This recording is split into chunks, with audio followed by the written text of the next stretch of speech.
Chapter 9:33. Big Brother Zheng Shuai. Please stop for a moment. My shoelaces are untied. Wait for me to tie them before you leave. Then, we'll have a chance encounter. Zhang Keku's anxious voice came from the right side of the intersection. Qin Feng's performance was so good, but it was ruined by Zhang Keku's words. Keku, are you stupid? We're just running into each other by chance. Qin Feng shouted at Zhang Keku. Zhang Keku was very obedient to Qin Feng now. She tied her shoelaces and said, "It's just a chance encounter. That's why I asked Big Brother Zheng Shuai to wait for a moment. Otherwise, when I'm done tying my shoelaces and you're already at the next intersection, the name of the movie will be changed to The Next Intersection," Zhang Keku said in a serious manner. Qin Feng rolled his eyes. "I'm at the next chicken restaurant." Although Qin Feng was a little angry, he suppressed his anger when he saw the pitiful Zhang Keku and said, "Keku, you can't just randomly add lines and plot lines. Do you think the audience is stupid? We're just running into each other by chance. You can't talk to each other before you meet them. Big Brother Zheng Shuai. Keku knows. I won't talk nonsense anymore." Zhang Keku hastily covered her mouth. Her cute and mischievous look made Qin Feng want to pinch her cheeks. The shooting started again. Chinatown was crowded with people. This was the base of the Chinese people. When they saw that the actors were Chinese, they naturally came to watch the show. Wow, is that the Pretty Girls group? The happiest thing in America is listening to their songs before I go to bed every night. I feel at home when I fall asleep. It's really Rao Sherman and Zhang Keku. Aren't they singers? Why did they change their career to film? Is that the male lead? He's so ugly. What the fuck? Do you know how to appreciate beauty? That man is Zheng Shuai, the #1 celebrity in China's entertainment circle. His appearance has become the standard of the new handsome guy. He even led the Chinese to redefine the new type of beauty. Zheng Shuai. That's my husband, Zheng Shuai. Wow, Zheng Shuai's fans are here to welcome him. The superstar Zheng Shuai is here to film in Chinatown. Zheng Shuai's current level of popularity shocked even himself. Even when she came to the United States to film, she attracted hundreds of fans to watch her every minute. Originally, today's plot was mainly shot in Chinatown. What they wanted was the bustling street view of Chinatown that stretched as far as the eye could see. However, with so many fans surrounding them, the originally artistic street was completely blocked. The cameraman was unable to capture the scene. Dear fans of Zheng Shuai and fans of the Pretty Girls, we feel very cordial to be able to see you in the United States. Today, the Pretty Girls and I will be filming here. We will be shooting the entire street of Chinatown. I hope that everyone can disperse and continue doing what you're doing. The surroundings were in an uproar. Others wanted to shout, but their voices were drowned out by the tide of voices. Only Qin Feng's voice was as loud and clear as a bell. It was as if it had a penetrating power and was clearly transmitted into the ears of the crowd. Celebrity Zheng Shuai is really filming. Everyone, get out of the way. Don't disturb his filming. Buck up, Pretty Girls. You guys can sing well. I believe that you'll be great in filming too. Qin Feng's influence was beyond everyone's expectation. After his speech, the previously crowded street returned to normal in a matter of minutes. However, the fans did not leave. They acted as if they did not recognize Qin Feng and the Pretty Girls. They walked back and forth on the street like pedestrians. No matter where they walked, they would always wander around the vicinity of the film crew. Everything was ready, and the filming began. Qin Feng once again portrayed a faint sense of sadness and loneliness in the bustling and unfamiliar street. This time, Zhang Keku did not speak nonsense. Qin Feng walked to a crossroad and suddenly stopped. He turned right and saw Zhang Keku, who was squatting on the ground, tying her shoelaces. The corner of Qin Feng's mouth twitched subtly. How long is this girl's shoelaces? According to the original plot, Zhang Keku would turn around at the crossroad as soon as Qin Feng turned around. Then, the two of them would look at each other affectionately.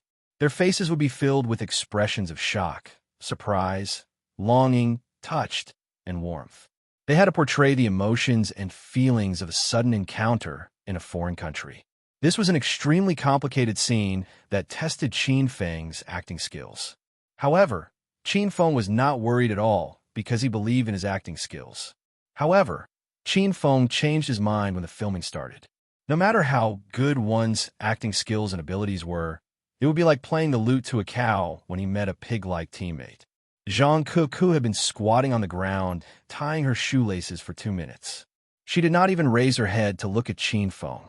How was Qin Feng supposed to meet her by chance? Superstar Kuku, look up! Look up! A few fans could not stand it anymore. They pretended to be passers-by and reminded Zhang Kuku anxiously. Just now, someone said that even if the pretty girls changed their career to film, they would still be great. Is that person still around? Oh, a coincidence.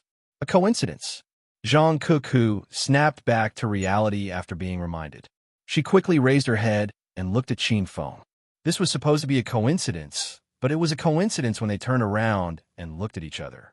Now, it was also a coincidence when Qin Feng looked down at Zhang Kuku. This scene was a little strange. Qin Feng lowered his head and peered at Zhang Kuku's fair skin. Zhang Kuku raised her head and looked at Qin Feng.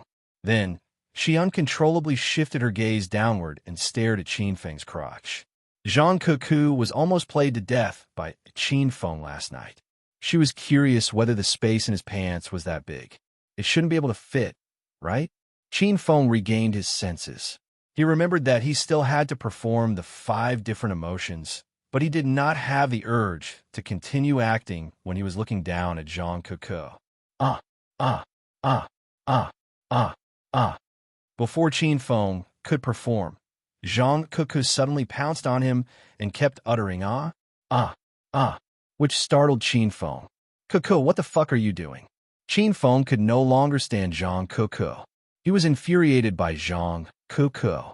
Zhang Kuku put on an aggrieved expression and tears were about to fall from her eyes.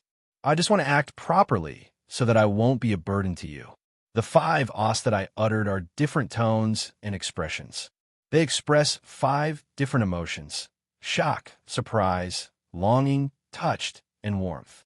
Big brother Zheng Shuai, can't you feel it? Qin Feng rolled his eyes. He was too tired to retort. The staff of Hong Kong's House of Millions fainted. Some of them even foamed at the mouth. The staff of Film and Television were stunned for a while. Then they burst into laughter. The fans who were walking around on the street also burst into laughter. It was their first time witnessing such a scene. Although it was silly, it was hilarious. Director, I think it's better to change the first person we meet in this scene. Qin Feng made a firm decision after pondering for a while. Zhang Kuku felt wronged as she sat at the side. She felt that her acting was very good, but the others didn't appreciate it. Qin Feng's suggestion received everyone's approval. Today was Ma Xinxin's first day of filming. She volunteered to be the first woman Qin Feng met in America. This was the 3rd time they were filming this scene. It was the same Chinatown, the same pace, and the faintly melancholic mood. Qin Feng felt that the unfamiliar Chinatown was now familiar to him. At the crossroads, Qin Feng slowly turned right, and the camera switched to Ma Xinxin, who turned left at the same time. Ma Xinxin was wearing a blue cheongsam. She was tall and sexy. She had light makeup on her face. Her every movement had the aura of a popular singer on a bund. Qin Feng inwardly let out a sigh of relief. Ma Xinxin's performance was pretty good, but his heart hadn't completely calmed down. It started to beat wildly. Zheng Shuai, do you want to speak first, or should I? Should I run into your arms and cry? Or should I stand here and stare blankly for a few seconds? Should I kiss you later? Don't touch but when you hug me. There are too many people here. The corner of Qin Feng's mouth twitched. Xin is such an honest girl. Why does she say whatever she wants? Everyone laughed, especially when they heard that Qin Feng liked to touch Ma Xinxin's, but everyone looked at Qin Feng strangely. Some people even drooled while staring at Ma Xinxin's big, but Director, why don't I meet Rauscherman first? In the 4th reshoot, Qin Feng changed to the 3rd female lead. However, the number of onlookers increased. Instead of feeling bored, the more they watched, the more excited they became. Many people were looking forward to the screening of this movie. Everyone couldn't wait to see the complete plot of the movie. After walking through the long Chinatown, Qin Feng felt his legs were sore. Both of them turned around at the same time and were stunned. Rao Sherman was wearing a red cheongsam. Her lips were also as red as the cheongsam.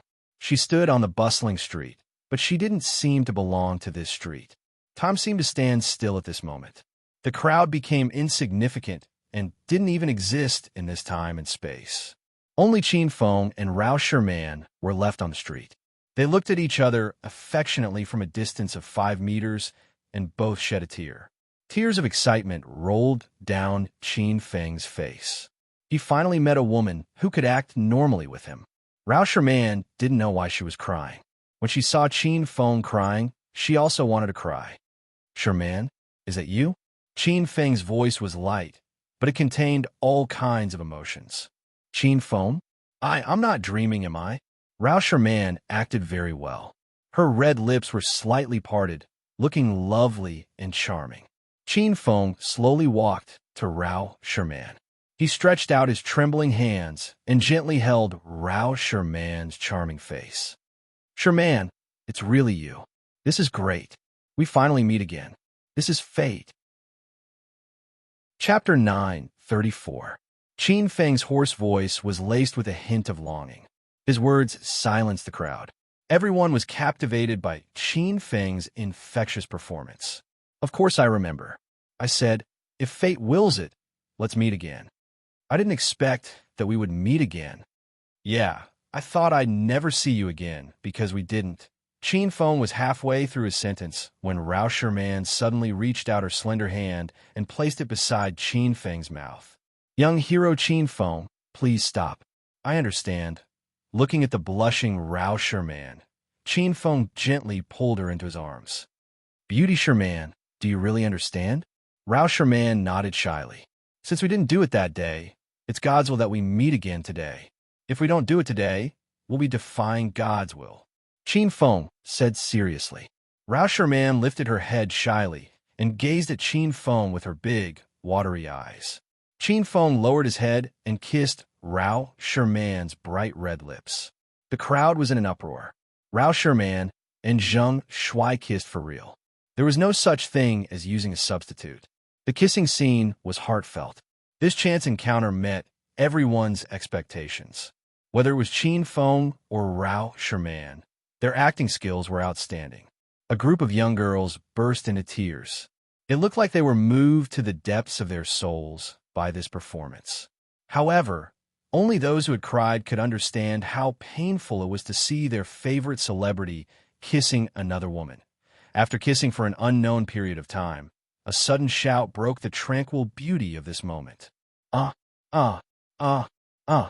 Zhang Kuku used 5 different high-pitched screams to express 5 different emotions. Qin Feng and Rao Sherman, who were kissing, stopped abruptly.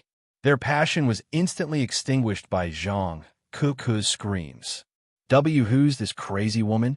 Qin Feng glared at Zhang Kuku angrily. Rao Sherman didn't help Zhang Kuku this time. It was rare for her to have a passionate kiss with Qin Feng, but it was interrupted by Zhang Kuku. "I don't know her either. Why don't we go somewhere else? I don't want to get infected by her." "That's right. Let's go." Qin Feng pulled Rao Sherman and left. Zhang Kuku only came back to her senses after they had gone far away. "Ah, great hero Qin Feng, big sister, wait for me, I'm Kiki. Didn't I say I'd show up after meeting big sister?" Kiki didn't act recklessly this time. Zhang Kuku chased after them with all her might. She yelled and screamed as she chased after them. The scene was so hilarious that everyone burst into laughter. Not only was Qin Feng angry, but Ma Xin and Ao Shaowan were also furious when they saw Zhang Kuku messed up the scene again. The 2 girls hadn't appeared yet, and they wanted to kiss Qin Feng when they bumped into each other. "Young hero Qin Feng, don't run. Shaowan is still waiting for you." Ao Shaowan hastily shouted when he saw Qin Feng passing by like a gust of wind. There was a song that was sung very well. "Love is like a gust of wind. Once it blows, it leaves." Ao Shaowan felt that Qin Feng's love was like this. What should I do? Director, what should I do?" It was Ma Xinxin's first time shooting a movie. She was depressed when she saw the chaotic scene, and the plot had completely deviated from the original plot. She jumped up and down and waved at the director. The director's vision darkened, and he fainted. Is this a movie? Why does it remind me of Wenzhou, Zhejiang? The Jiangnan leather factory closed down. That bastard boss ate, drank, whored, and gambled. He owes him 350 million yuan and ran away with his sister-in-law. Haha, this is so funny. I'm laughing my guts out. Is this really a movie based on the novel Hedonist Sovereign? It's even funnier than the novel. When will it be screened? I want to watch it. I must watch it when the time comes. Rao Sherman and Zheng Shuai's acting skills are amazing. Zhang Ku is a comedian. I've never seen those two beauties before, but they're so funny. Qin Feng held Rao Sherman's hand as they ran under the hot sun. The onlookers around completely exploded, and their laughter surged like a tide. Even the staff of the Film Group in the United States were grinning from ear to ear. Several Americans fell to the ground and rolled back and forth with laughter. No one stopped the movie because the director had already fainted. Zhang Kuku's stamina was strong enough. She chased Qin Feng and Rao Sherman for 5 to 6 streets before the three of them ran back. Rao Sherman couldn't run anymore. She bent over and panted. Zhang Kuku finally caught up to Qin Feng. She held Qin Feng's arm tightly and refused to let go. Big brother Qin Feng, I'm Kuku. I'm Sherman's little sister. Did you forget that you touched my feet and winked at me when we were picking herbs in the mountains? Qin Feng was tired. He rolled his eyes at Zhang Kuku and didn't want to say anything. Ao Xiaowan and Ma Xinxin finally regained their senses and ran to Qin Feng's side. Is that big brother Qin Feng? What a coincidence. Are you also killing people in Chinatown? Let's go together. Ao Xiaowan was very dedicated to her work. Although she wasn't a professional actress, since she had embarked on the path of acting, she had to finish what she started. Even at this time, she still wanted to finish the scene where they met by chance. Ma Xinxin stomped her feet anxiously. Today was her first day of acting, but she wasn't satisfied with the scene.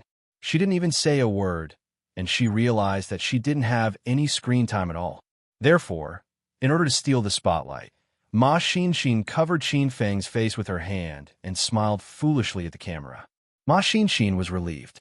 Not only did the laughter not stop, but it became even more fervent. The director from Hong Kong Media of Millions finally regained his consciousness after being dizzy for a while. When he saw the scene in front of him, he was so shocked that he shouted, "Cut!" The staff of Hong Kong Media of Millions heaved a sigh of relief. They felt as if they had just fought a war on the battlefield. Qin Feng heaved a long sigh of relief. If they continued acting, he would bury Zhang Kuku alive. Phew, I'm finally done. I'm so tired. Rao Sherman felt drained, but when she thought about it, she realized that she didn't do anything. Ma Xinxin and Ao Xiaowan went to the side and sat down to rest. Zhang Kuku ran to the director happily and said with a smile, "Director, I did a good job just now, didn't I? I feel like I've exerted all my strength." The director had just regained his consciousness, but Zhang Kuku's words made him dizzy again. Today's filming was over because the director and cameraman didn't dare to continue filming. Everyone started to pack up and leave. The staff from Film Group found the director from Hong Kong Media of Millions.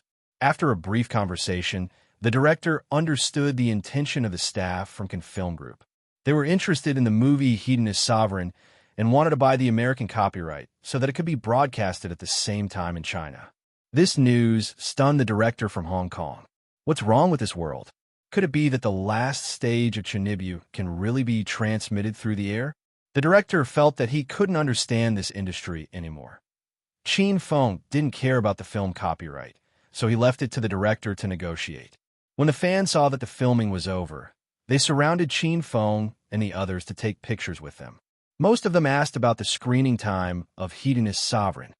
Although the shooting of this movie completely deviated from the plot of the novel, everyone liked this kind of funny and relaxed shooting style and the ridiculous plot development.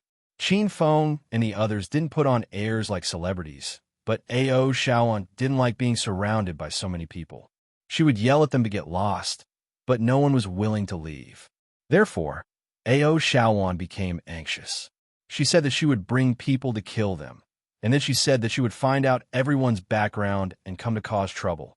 However, Ao Shaoan was dressed like a pure and virtuous lady.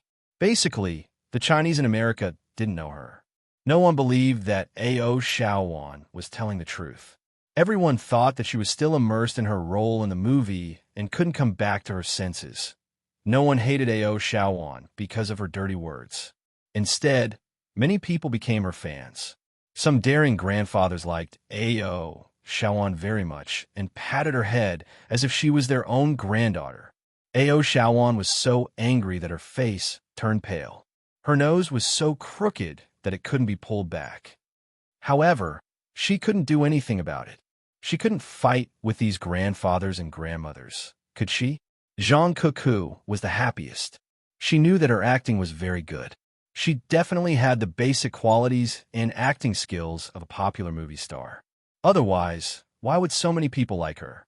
After chatting with the fans for a while, the Hong Kong director and the people from the Cannes group came to an agreement. Then, they bid farewell to the fans and rushed back to the hotel. Rao Sherman and Zhang Cuckoo had traveled more than half of Chinatown.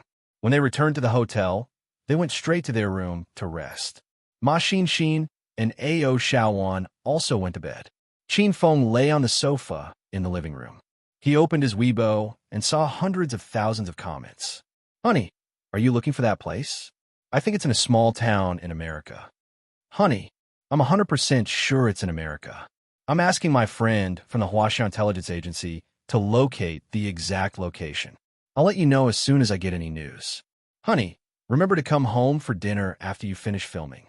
There were so many comments that Qin Feng was dazzled. He didn't know when it started, but Qin Feng's female fans started to call him Honey. He even saw some male Weibo accounts calling him Honey. Qin Feng was disgusted. Honey, I found it. It's a chain supermarket in the small town of Fulga in America. It's more than 200 kilometers away from Watson. It's called 7 Days Chain Supermarket. There's only one chain supermarket in Fulga. You can find it by asking anyone there. Honey, I used all my friends to find it. Come home early after you finish filming today. I'll wait for you in bed after I've washed up. Qin Feng checked the comments one by one. Most of them were comments that teased Qin Feng and had nothing to do with Han Ying's location. Chapter 9:35. The town of Olga, a remote and peaceful place in the southern part of the United States. The land here was vast and mainly used for breeding and ranching. Many Americans would come here for a road trip. Looking at the endless prairie, their mood would instantly lighten up. In the town of Volga, there was the only supermarket chain that was open 24 hours a day.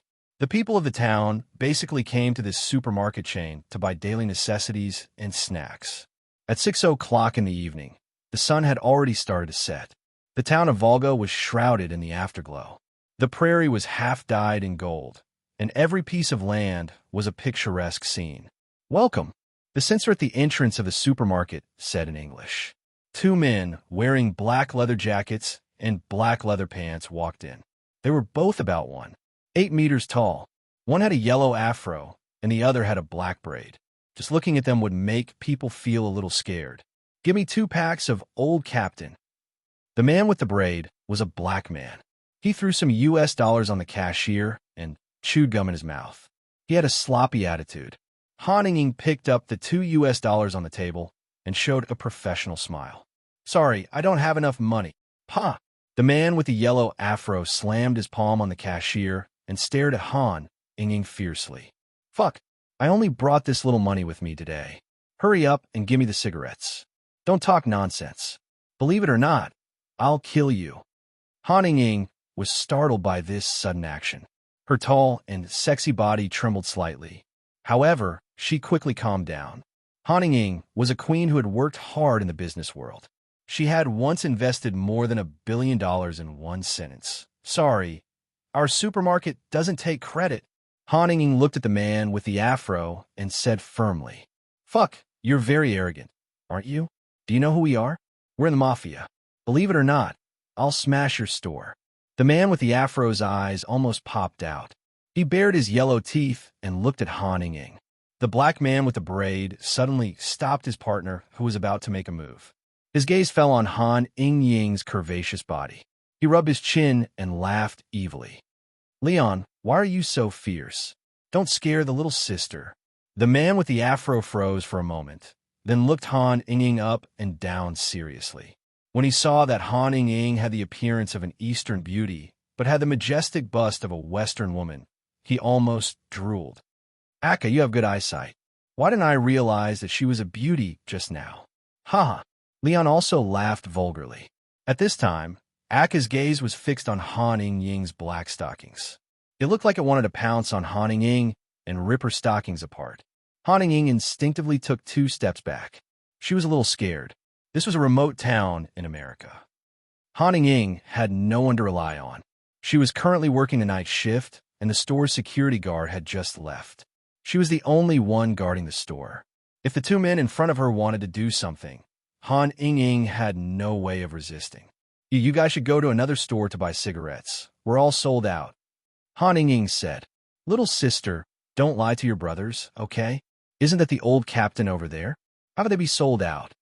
Leon smiled and pouted. Behind Han Ying was a row of display cabinets with cigarettes in them. "Ew. You guys wait a moment." Han Ying was a very smart woman. She wouldn't offend Leon and Akka in this situation. Even if the 2 of them didn't have enough money, Han Ying was still prepared to give them cigarettes. As long as they took the cigarettes and left, it would be better than anything else. "Ah, you, what are you doing? Don't come in." Han Ying had just taken the cigarettes when she suddenly saw Akka run into the cashier area. Han Ying was so scared that the cigarettes fell to the ground. She leaned against the cashier and looked at Akka vigilantly. "Hee, little sister, why are you so nervous? Quickly pick up the cigarettes and give them to me. We have urgent matters to attend to." Akka and Leon's eyes flashed a trace of vulgarity. Han Ying looked around, and there was nothing to defend herself with. She hesitated for a moment and could only squat down to pick up the cigarettes on the ground. She prayed in her heart that the 2 men would quickly leave after taking the cigarettes. Whoosh! Just as she squatted down, Han Ying heard the sound of a zipper. She immediately raised her head and saw that the tall and strong Akka had unzipped his pants and was unbuckling his belt. "You, what are you doing? Hurry and get out, or else I'll call the police." Han Ying jumped up with a whoosh. She picked up the phone on the table and was about to call the police. Unfortunately, Han Ying felt empty air. It turned out that the landline on the counter had already been taken away by Afro Leon. "Ha, little sister, don't be afraid. Big brother just wants to play with you. Help big brother lick. Big brother won't hurt you." Akka's belt had already been unbuckled. Seeing that he was about to take off his pants, Leon couldn't hold himself back anymore. With a whoosh, he tore off the black leather shirt on his upper body. Han Ying was so scared that she shivered. She had no one to rely on in this unfamiliar place. Now that she met 2 tall and strong men, Han Ying didn't even have a chance to escape when she was stuck in the cashier counter, let alone resist. Akka slowly approached Han Ying. He extended his hand and was about to pull Han Ying's hair. Han Ying fell to the ground, buried her head between her knees, and started to cry helplessly. Han Ying had been in America for more than 2 months. She thought she could gradually forget Qin Feng and the crime she committed by moving to an unfamiliar city. However, Han Ying realized that she was wrong. In this foreign country, Han Ying missed Qin Feng and her relatives and friends in China even more. She couldn't sleep at night and often spaced out at work. Han Ying knew she was finished this time. She thought that if her body was touched, she would just kill herself by banging her head on the wall. Han Ying had only been touched by Qin Feng twice in her life, and those 2 times were by Qin Feng. However, Han Ying was not afraid of Qin Feng. She even swore that she would never let another man touch her in this lifetime.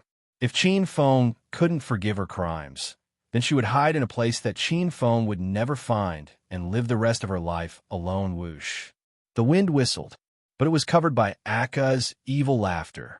But that faintly discernible white light really did appear. Akka's laughter suddenly stopped.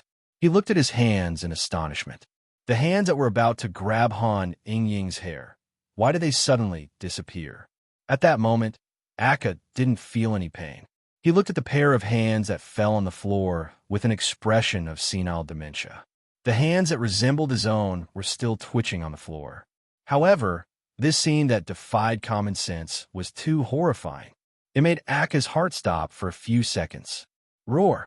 After a few seconds, the sound of blood spurting could be heard. The blood gushed out like water and instantly dyed the entire floor of the cashier counter red. Akka stood in the pool of blood and screamed his lungs out. At this moment, he finally understood that his hands were cut off. Akka! What are you doing? You stop shouting. Leon had just taken off his shirt and was about to pounce on Han Ying to play with Akka when he saw a scene from hell. He was so scared that his legs trembled. Akka didn't respond. He was in so much pain that he couldn't speak. The entire supermarket was filled with Akka's ghostly cries and wolf howls. Han Ying was so scared that her entire body trembled. All of this happened too quickly. Han Ying didn't even have time to react. She only felt that she was tightly embraced by a warm and strong embrace. She even thought that it was that disgusting man who hugged her, so she struggled instinctively. However, the embrace was too strong. Han Ying couldn't break free at all. Ying, it's all right. It'll be all right. A familiar yet strange voice rang in Han Ying's ears. It was even in Chinese. Han Ying's struggling body suddenly froze. She finally mustered up the courage to open her eyes and saw an ugly and unfamiliar face. Han Ying didn't recognize the man in front of her, but she felt that this man was very familiar. Lying in his embrace gave her an indescribable sense of security. However, he wasn't Qinfeng. Let me go. After a momentary daze, Han Ying began to struggle with all her might. Qinfeng let go of Han Ying. He had already carried Han Ying from the cashier counter to the shelf. Ying, don't go. Wait here for me. Qinfeng pushed Han Ying to a chair beside the shelf and sat down. Then he walked towards Akka and Leon. Akka was still screaming. Leon finally regained his senses. He picked up a metal shelf and smashed it toward Qinfeng. Fuck, you dare to ruin our plans? I'll send you to hell. Qinfeng didn't stop walking. His expression was colder than ice. He walked with large strides towards Leon. Leon flew towards Qinfeng. Bang. The hard metal shelf smashed into Qinfeng's head. Qinfeng didn't dodge. The metal shelf was smashed until it deformed. Qinfeng casually grabbed it and threw it to the side. Han Ying screamed in fright. Although it was her first time seeing Qinfeng, she was still very worried when she saw Qinfeng get hit. Leon suddenly froze. He stared at Qinfeng's head for a while and discovered that there was no blood. There wasn't even a trace of injury. Could it be that this man practiced the legendary iron head technique? Bang! Leon's attack ended, but Qinfeng's attack had just begun. Qinfeng threw a punch. It was as if a tiger and a dragon roared. This punch smashed into Leon's abdomen. It directly caved in, and a large mouthful of blood sprayed from Leon's mouth. Ah! Han Ying screamed again. She looked at Qinfeng's back in disbelief. She discovered that this man was very violent and overbearing. It was a very familiar scent. Leon took a punch, but didn't fly out because Qinfeng's other hand grabbed Leon's collar. Leon was like a little chick that Qinfeng lifted high into the air. You dare touch my woman? You'll regret it. Bang! With an angry roar, Qinfeng threw another punch. This punch landed on Leon's chest, and the sound of his sternum breaking could be heard. Chapter 9:36. Qinfeng was now in Zhang Shuai's appearance. His sinister expression was more like a demon from hell. Leon already started to regret. He regretted his intentions toward Han Ying. He wanted to beg Qinfeng for mercy, but he didn't even have the strength to speak. Sir, don't hit him. It'll kill him. Qinfeng raised his hand and was about to punch for the third time when Han Ying's trembling voice came. Qinfeng paused and tilted his head. His sinister and terrifying expression disappeared, and he revealed a brilliant smile. It's okay. I'll take responsibility if you kill him. However, I won't let off the woman who offends me easily. Boom! As soon as he finished speaking, Qinfeng's fist, which was suspended in midair, smashed down. This time, Qin Feng let go and Leon was punched out of the supermarket. His body landed heavily on the ground a dozen or so meters away from the entrance. A moment later, the ground was dyed red with blood, the same color as the setting sun. Han Ying was dumbstruck. She didn't know Zhang Shuai's identity. Hearing the man in front of her say that women who offend him won't have a good ending, Han Ying's heart was in turmoil.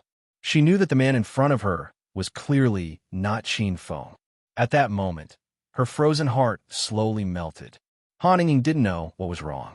Although she didn't want to admit it, she had to admit that she seemed to like this overbearing, ugly man in front of her. Qin Feng had already arrived beside Akka. He grabbed with his large hand and pulled the 1.8-meter tall brawny Akka out of the cash register. Akka was so scared that his entire body trembled. He saw Qin Feng send Leon flying with his own eyes. Akka resisted the sharp pain of his broken hand and said shakily, "Be big brother, don't kill me. I'm a member of the American Mafia. Let me live, and this will be over. No, otherwise, you won't have a good ending." Bang! Without waiting for Akka to finish his threat, Qin Feng's fist fell and smashed into Akka's crotch. A muffled sound rang out. That was the sound of Akka's balls exploding. In a short 2 minutes, the fight had already ended. However, the supermarket had undergone earth-shattering changes. This place had already become hell. Han Ying was so scared that she wanted to run out. Leon was lying in a pool of blood outside the door, and it was unknown whether he was dead or alive. After Akka's balls exploded, he fainted at the entrance of the store. Han Ying shakily walked in front of Qin Feng and maintained a certain distance from him. You should leave quickly. When the police come, you'll be in trouble, for better or for worse." Han Ying was a woman who had seen great storms and waves. Although she was terrified, her thoughts were still very clear. However, Qin Feng didn't leave. He grabbed Han Ying and pulled her into his embrace. Han Ying started to struggle with all her might. She felt a bit hopeless. She couldn't be so unlucky tonight, could she? 2 bad guys had just fallen, and now an even worse one had come? Don't touch me. I have a man." Han Ying couldn't struggle free, so she could only plead with Qin Feng. Qin Feng quietly hugged Han Ying and smelled her familiar fragrance. When Qin Feng entered the store, he saw Han Ying. At the same time, he saw Akka, who was taking off his pants to violate Han Ying. At that moment, Qin Feng's anger rose from the soles of his feet. Qin Feng's heart was filled with guilt. For him, Han Ying went from a business queen who could summon the wind and summon the rain to hiding here and live a hard and poor life. Qin Feng wondered what would have happened if he had come a bit later and found Han Ying a bit later. Qin Feng didn't dare to think too much. He was afraid he would burn down the entire town of Forga. "Ying, it's been hard on you," Qin Feng said next to Han Ying's ear. Han Ying, who was struggling with all her might, suddenly stopped. She felt that this strange man gave her a familiar feeling. Moreover, this man kept calling her Ying. Could it be that he really knew her? Who are you? Why haven't I seen you before?" Han Ying asked with a trembling voice. Qin Feng seemed to be talking to himself. "Ying, I've been to Jinsheng City and met your father. At the time, he told me a lot and gave me the letter you left behind." Qin Feng said a lot, and Han Ying was stunned. Han Ying left that letter for Qin Feng and asked her father to personally give it to Qin Feng. Aside from her father and Qin Feng, no one else knew about this. How did the man before her know? Was he really Qin Feng? Who are you? Han Ying already had an answer in her heart, but she still found it hard to believe. When she was at her most desperate and needed help the most, did Qin Feng really come? But why did he change his appearance? Police sirens sounded in the distance, and 2 police cars drove over. Yet, Qin Feng had a calm and collected expression, as if he didn't see the police cars. "Oh no, the police are here. Why you? Hurry and come with me. We'll escape from the back door." Han Ying didn't have time to ask any more questions. She pulled Qin Feng towards the back door of the supermarket. "Hurry and leave. The further the better. I won't reveal your information to the police." Han Ying stood at the back door and pushed Qin Feng out. Qin Feng pulled Han Ying into his arms and leaped onto a fiery red steed. Hiss! Flaming dragon horse raised its front hooves, kicked in the air a few times, and galloped away. Fulga town was surrounded by flat plains and horse farms. It was common for people to gallop on horses here, so no one thought it strange that Qin Feng galloped on a horse with Han Ying. However, some people gasped in surprise because they were shocked by the speed of Flaming Dragon Horse. The wind howled in her ears. Han Ying was still in a daze. Han Ying still couldn't confirm the identity of the man hugging her, though she was 90% sure it was Qin Feng. Why did his appearance change completely? Han Ying's heart was moved at some point. She had enough of the lonely days, and she wanted to go far away with a man. Before, that man could only be Qin Feng. However, at that moment, Han Ying really wanted to follow the man who hugged her tightly. No matter where he went, Han Ying would follow him silently. Ying, come back with me. I'll take you back to China. When we return to Acropolis City, you'll continue to help me manage Royal Group. Qin Feng's calm voice rang in Han Ying's ears. Han Ying was so scared that she almost fell off the horse. Han Ying struggled to turn around, so Qin Feng carried her and turned her around. Han Ying and Qin Feng's eyes met. Qin Feng's appearance changed, but the light in his eyes didn't. Han Ying stared at Qin Feng for a long time, then suddenly threw herself into Qin Feng's arms. Why, you're finally here. I missed you so much. Han Ying cried. Though she didn't make a sound, her shaking shoulders betrayed her. The #1 beauty of Jincheng City, the seemingly invincible strong woman in the business world, was crying like a waterfall at this moment. She had too many grievances in her heart that she couldn't talk about. She betrayed Qin Feng, and that was the last thing she regretted in her life. Therefore, Han Ying chose to hide. She didn't have the face to ask Qin Feng to forgive her. Under the setting sun, a steed that was blood-red than the setting sun galloped. Qin Feng didn't say too much. He chose to keep a lot of words in his heart. He would show them with practical actions in the future. Qin Feng's heart ached as he hugged Han Ying. Han Ying's entire body lay in Qin Feng's embrace. Han Ying had been waiting for this hug for too long. When she was hated by Qin Feng and raped by him because he mistook her for a frivolous woman, Han Ying wanted this simple yet extravagant hug after being bullied. All of this happened too suddenly and violently. Han Ying was muddled with joy. She didn't dare move an inch. She was afraid that if she opened her eyes, she would wake up from the dream. After an unknown amount of time, the Flaming Dragon Horse ran back to the Watson area. Qin Feng put the Flaming Dragon Horse away. Riding a horse on the streets of America's capital city was a bit too ostentatious. Han Ying had fallen asleep a long time ago. She hadn't had a good night's sleep since she came to America. She slept very soundly. Tears and a smile hung on the corners of her mouth. Qin Feng didn't wake Han Ying. He carried her all the way to the hotel. Many people on the street turned their heads to look at Qin Feng and Han Ying. Then they sighed. Another flower stuck in cow dung. Qin Feng, where have you been? I couldn't find you the whole night. I called your cell phone, but it was turned off. Did you really worry me to death? As soon as Qin Feng returned to the hotel suite, Ma Xin rushed to him anxiously. Han Ying was woken up by the noise. The first thing she did when she opened her eyes was to look at Qin Feng. When she saw that she was still lying in Qin Feng's arms, she realized that it wasn't a dream. Han Ying burst into tears again. Who is this woman? Ma Xin looked at the incomparably beautiful woman in Qin Feng's arms and felt like she was going to die from anger. However, when she saw the woman suddenly cry, Ma Xin's heart softened. Xin, is big brother Qin Feng back yet? Zhang Kuku and the others entered the room. Zhang Kuku was halfway through her sentence when Rao Sherman suddenly screamed. Ah, isn't this big sister Ying? Han Ying was also shocked when she saw Rao Sherman. Sherman? Why, you're here too? Han Ying was an extremely smart woman. She looked at the beautiful women in the room and asked after a pause, why you're here for vacation with Qin Feng, aren't you? Ma Xin, Zhang Kuku, and Ao Shaoan didn't know Han Ying.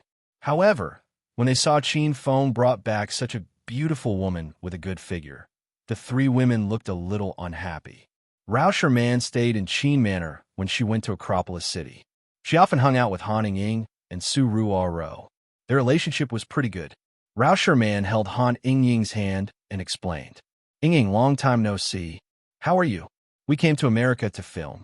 I didn't expect to see you here. Are you here for business? Chapter 9:37. Han Ying was stumped. She didn't know how to answer. She didn't want to tell anyone about Qin Feng because Qin Feng had raped Han Ying twice. Although Han Ying didn't blame Qin Feng, these two events left Han Ying with a bit of psychological pressure. Now, she was a bit afraid and resistant towards relationships between men and women. Sure, man, Ying came to discuss business, but since we're all in America, I'll let Ying stay with us, and then we'll go back to China together. Qin Feng knew Han Ying was in a difficult position, so he stood up for her. Han Ying felt a surge of warmth in her heart. She looked at Qin Feng and asked, "Why you guys are here to shoot a movie? Isn't Sure Man a singer? Have you changed your career to film?" "Big sister Ying, let me introduce you. This is Kuko, my partner. This is Ao Xiaowan, the daughter of Hong Kong's Hong sect. This is Qin Feng's manager, Ma Xin. We're shooting the movie Hedonist Sovereign in Hong Kong. We just came to America to shoot the scenes. We'll be back in a few days." Rao Sherman explained everything in a few words. Han Ying understood. However, she still couldn't figure out why Qin Feng suddenly came to film. Is he here to woo Rao Sherman and the other three beauties? But Han Ying felt something was wrong. If he's here to woo girls, why did he change his face to an ugly one? Although there were many things she couldn't figure out, Han Ying didn't ask. She was a smart woman. If Qin Feng didn't tell her something, she wouldn't ask. "I didn't expect you to be a movie actor. You've really surprised me." Han Ying looked at Qin Feng's ugly face and didn't know what to say. "Big sister Ying, Qin Feng is the male lead in this movie. Furthermore, he's the best actor out of all the actors." Rao Sherman was delighted by Han Ying's sudden arrival. Soon, they started chatting. Han Ying was in a good mood since she met Qin Feng and Rao Sherman in America. She had already forgotten about the bad things that happened not long ago. However, Zhang Kuku and the other two girls were unhappy. They sat on the sofa and ate fruits gloomily. "It's getting late. Everyone hasn't had dinner yet, right? Let's go. I'll treat everyone tonight. Eat whatever you want." Qin Feng found Han Ying, and his heart was filled with indescribable excitement. The beauties naturally hadn't eaten. Qin Feng hadn't returned. So how could they be in the mood to eat? The group went to the hotel restaurant and asked for a private room. Qin Feng ordered a bunch of delicacies. He found that Han Ying had lost a lot of weight, so he wanted to help Han Ying regain her nutrition as soon as possible. As his woman, she had to eat and drink well. The meal was very lively. Han Ying had been in the business circle before, so she was very good at socializing. She managed to familiarize herself with Zhang Kuku and the other two women during the meal. The three girls initially rejected Han Ying, but after interacting with her for a while, they realized that Han Ying took care of them like a big sister next door. This made the three girls feel a little embarrassed. After the meal, everyone went back to their rooms. Ma Xinxin's impression of Han Ying had improved. After returning to the house, Ma Xinxin didn't disturb Qin Feng and Han Ying. She took the initiative to go to her own bedroom, leaving Qin Feng and Han Ying alone. The two of them sat on the sofa in the living room. Han Ying suddenly became nervous. "Come, let's go to my room." Qin Feng pulled Han Ying into the room and closed the door. There were only the two of them in the room. A man and a woman were alone in the room. Soon, the room was filled with an ambiguous smell. "Ying, you've suffered a lot lately." Qin Feng pulled Han Ying to the bedside. Perhaps the air conditioner in the room was too hot, or Han Ying was too nervous, but her forehead was covered with a layer of sweat. "Ying, take off your coat. You look very hot." Qin Feng reached out his hand to take off Han Ying's coat. As soon as his hand touched Han Ying's collar, Han Ying jumped as if she was electrocuted. "Ah, don't touch me." Qin Feng was startled. He quickly withdrew his hand and asked, Ying, are you okay?" Han Ying regained her senses. She looked at Qin Feng nervously and said, "I am sorry. I am a little nervous." Qin Feng could see that Han Ying was very nervous. Her delicate body trembled slightly. However, Qin Feng didn't understand. Han Ying was fine just a moment ago. Why did she suddenly become like this? Han Ying lowered her head. Tears welled up in her eyes. Ever since she was raped by Qin Feng twice, she had a phobia of contact. As long as someone touched her intimately, Han Ying would resist. There were a few times when she was touched by female colleagues at work. Han Ying would yell and scream, scaring the female colleagues. Ying, it's okay. I'll protect you from now on. No one will dare to bully you again. Qin Feng shifted his body and leaned against Han Ying. Han Ying was prepared, but her body still trembled violently. Qin Feng was observant. He discovered that Han Ying seemed to have a psychological problem. Moreover, Qin Feng easily guessed the root of the problem. It was most likely related to him raping Han Ying twice. Qin Feng felt an indescribable pain in his heart. He hugged Han Ying even tighter. The two of them hugged each other in silence. Qin Feng felt that talking was unnecessary. Gradually, Han Ying's body trembled less. Finally, she lay quietly in Qin Feng's arms. Ying, go take a bath. Then have a good sleep. Stay with us in America for the next few days. I'll bring you back after we finish filming. Qin Feng suddenly whispered softly into Han Ying's ear. Han Ying went to the bathroom and showered for a long time before coming out. She wore a white bath towel that only covered the important parts. Her fragrant shoulders and jade-like legs exuded a fragrance in the air. Her long golden hair draped over her shoulders. Her phoenix eyes flowed with a myriad of flirtatious emotions. Qin Feng was instantly mesmerized by her. Why you go take a bath too? Han Ying felt Qin Feng's scorching gaze. A blush flashed across her charming face, making her look even more beautiful. Qin Feng quickly regained his senses. He really wanted to carry Han Ying to bed, but in the end, he suppressed the evil fire in his belly. Han Ying still had some trauma in her heart. Qin Feng didn't want to hurt this woman anymore. Ying, you sleep on the bed. I'll sleep on the sofa tonight. Qin Feng walked out of the room. Han Ying only regained her senses after he closed the door. She thought Qin Feng would push her down again. Although Han Ying wasn't prepared and was even a little scared, she bravely stood by the bed with the bath towel draped over her. Han Ying was very proactive, but she didn't expect Qin Feng to leave. Han Ying's heart felt very empty. She was an extremely intelligent woman, so she quickly understood Qin Feng's thoughts. Han Ying realized that Qin Feng had really changed. He had become so perfect. In the past, Qin Feng was hedonistic and unruly. He rarely cared about other people's feelings. He had always done things his own way. If he wanted something, he would use all means to obtain it. What made Qin Feng change? Han Ying thought it was love. Qin Feng loved me? Han Ying wasn't sure, but when she thought of the possibility, tears streamed down her cheeks. Qin Feng lay on the sofa and entered the hedonist sovereign system. There was another important reason why Qin Feng was willing to come to America to film. The William family was in America. 1.5 months ago, after Qin Feng was defeated at the Divine Dragon Mountain, he started doing quests with all his might in an attempt to become stronger. The quest Disrupt the William family's plan rewarded him 200,000 hedonist points, an ancient beast remains gene, and a super ability potion. This generous quest reward was very attractive to Qin Feng. Master, the battle pets and the two heroes greeted Qin Feng. Qin Feng chatted with them for a while and then entered the Hero Alliance interface. The Hero Alliance in the system could be upgraded. It was currently at the initial Brass Alliance level. The Brass Alliance didn't have any special functions except for the Dragon and Phoenix rankings, which could recruit disciples into the Hero Alliance. After the Brass Alliance was upgraded, it would become the Silver Alliance. The Silver Alliance could communicate. As long as a member of the Hero Alliance, no matter where they were, they could communicate telepathically through the Hero Alliance. Back at Provincial Capital University, Qin Feng let Li Xingtian join the Hero Alliance. At that time, Qin Feng held back a trick.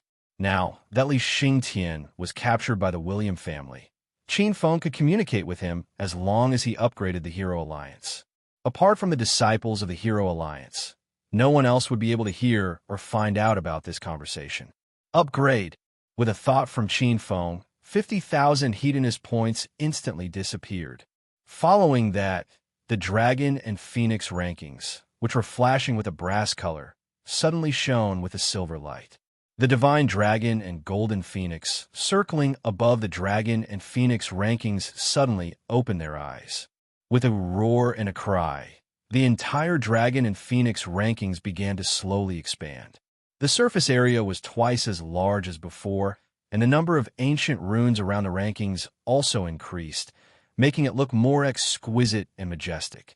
Master, the Brass Alliance has successfully upgraded to the Silver Alliance. Little Pig cried out in surprise. At the same time, all the members of the Hero Alliance who had joined the Hero Alliance heard the roar of a dragon and the cry of a phoenix in their heads, giving them a huge fright. Holy shit, who is it? Who the fuck is hiding in my head? Come out now if you know what's good for you. Lu Jie was cultivating in the backyard when he suddenly jumped up and screamed. He looked like an idiot. Huang Jinghua was patrolling in Hero City when he was so shocked by the roar of a dragon and the cry of a phoenix that he fell to the ground. Yunzhe and Zhang Ye were shocked. They were eating, and they didn't even dare to chew the rice in their mouths. Lu Bingbing was leading a team on a mission when she suddenly screamed. It made the male police officer's imagination run wild. They thought that their captain had put something dirty in her body. Ren Xiao Yao, Hua Yin, and Yin Wu Shuang simultaneously realized that something was wrong.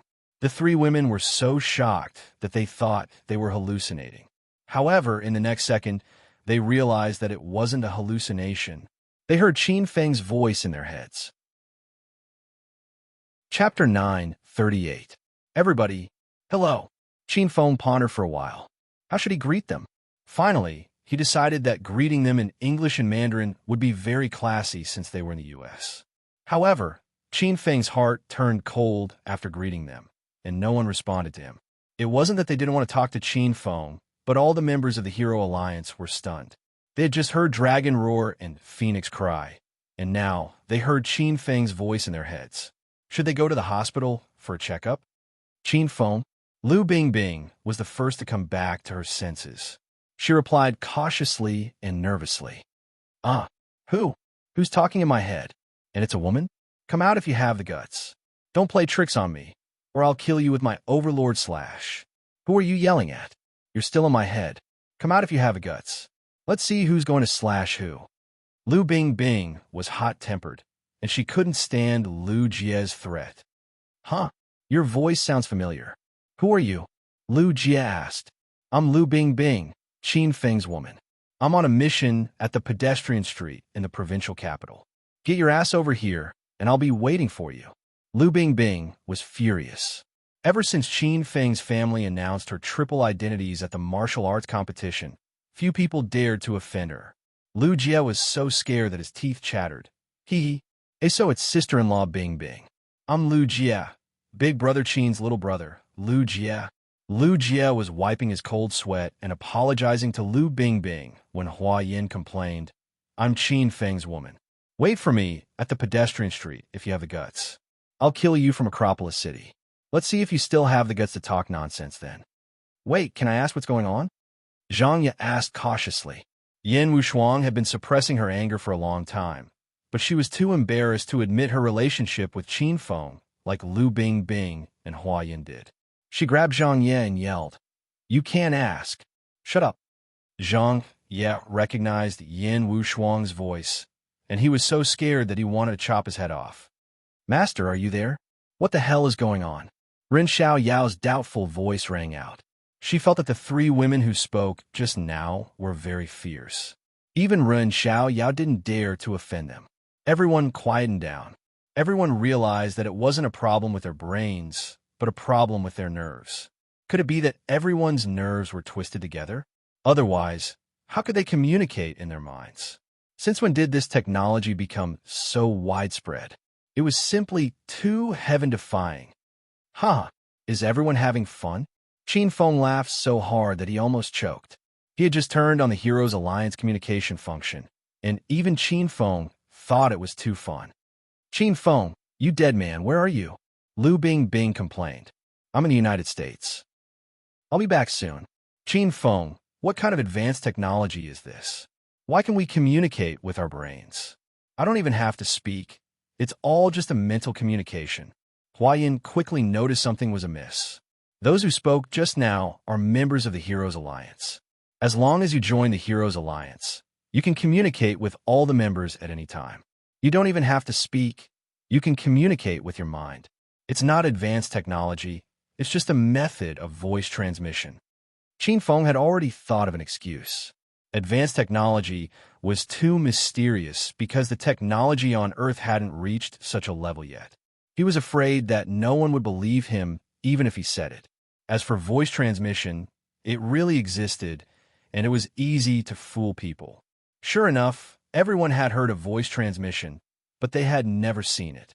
Now that they used the Heroes Alliance to communicate telepathically, they really thought it was voice transmission.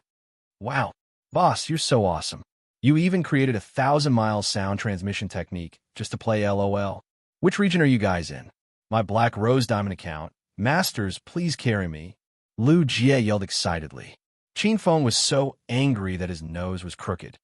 Go away. I'm in the Heroes Alliance, a big sect that will dominate the martial arts world in the future. If anyone dares to mention League of Legends again, I'll kick him out of the sect right now. Qin Feng roared angrily. The people who were about to report where they were and were about to play League of Legends shut their mouths immediately. Qin Feng, you become so powerful? It's said that voice transmission is something only true energy stage powerhouses can do. Have you broken through to true energy stage? Hua Yin was very excited. As soon as Hua Yin finished her words, everyone exclaimed in their hearts. Did China really have true energy stage powerhouses? No one had ever seen one in real life. I haven't broken through to true energy stage yet, but I've used some methods to achieve voice transmission. In the future, we can communicate with each other in case of an emergency. If someone is nearby, we can immediately go to help. From now on, everyone in the Heroes Alliance will be a family. Qin Feng found many benefits after he upgraded the Brass Alliance to the Silver Alliance. This communication function was equivalent to a locator function.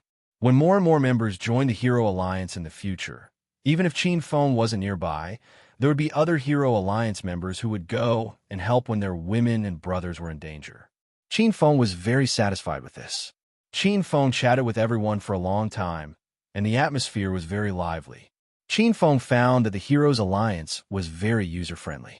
Not only could they communicate as a whole, but they could also privately chat with each other. Qin Feng could control his mind to talk to one of the women alone, which made it much more convenient to talk about private matters. Through the communication, Qin Feng learned that Lu Bingbing, Ren Xiaoyao, and Yin Wushuang were living very well in the provincial capital. Ever since Qin Feng announced his identity, the Qin family in the provincial capital had risen to the top. Now, they were at the peak of their power. None of the women who had gossiped with Qin Feng dared to offend them. After all, they were the women of China's Green Dragon. Hua Yin was also living very well in Hero City. However, Hua Yin did not tell Qin Feng about the herbal sect, mainly because she did not want to worry. The Yin family was also developing very well, and they were close partners with the Qin family. Lu Jie's family was the weakest among the 5 small families in the provincial capital.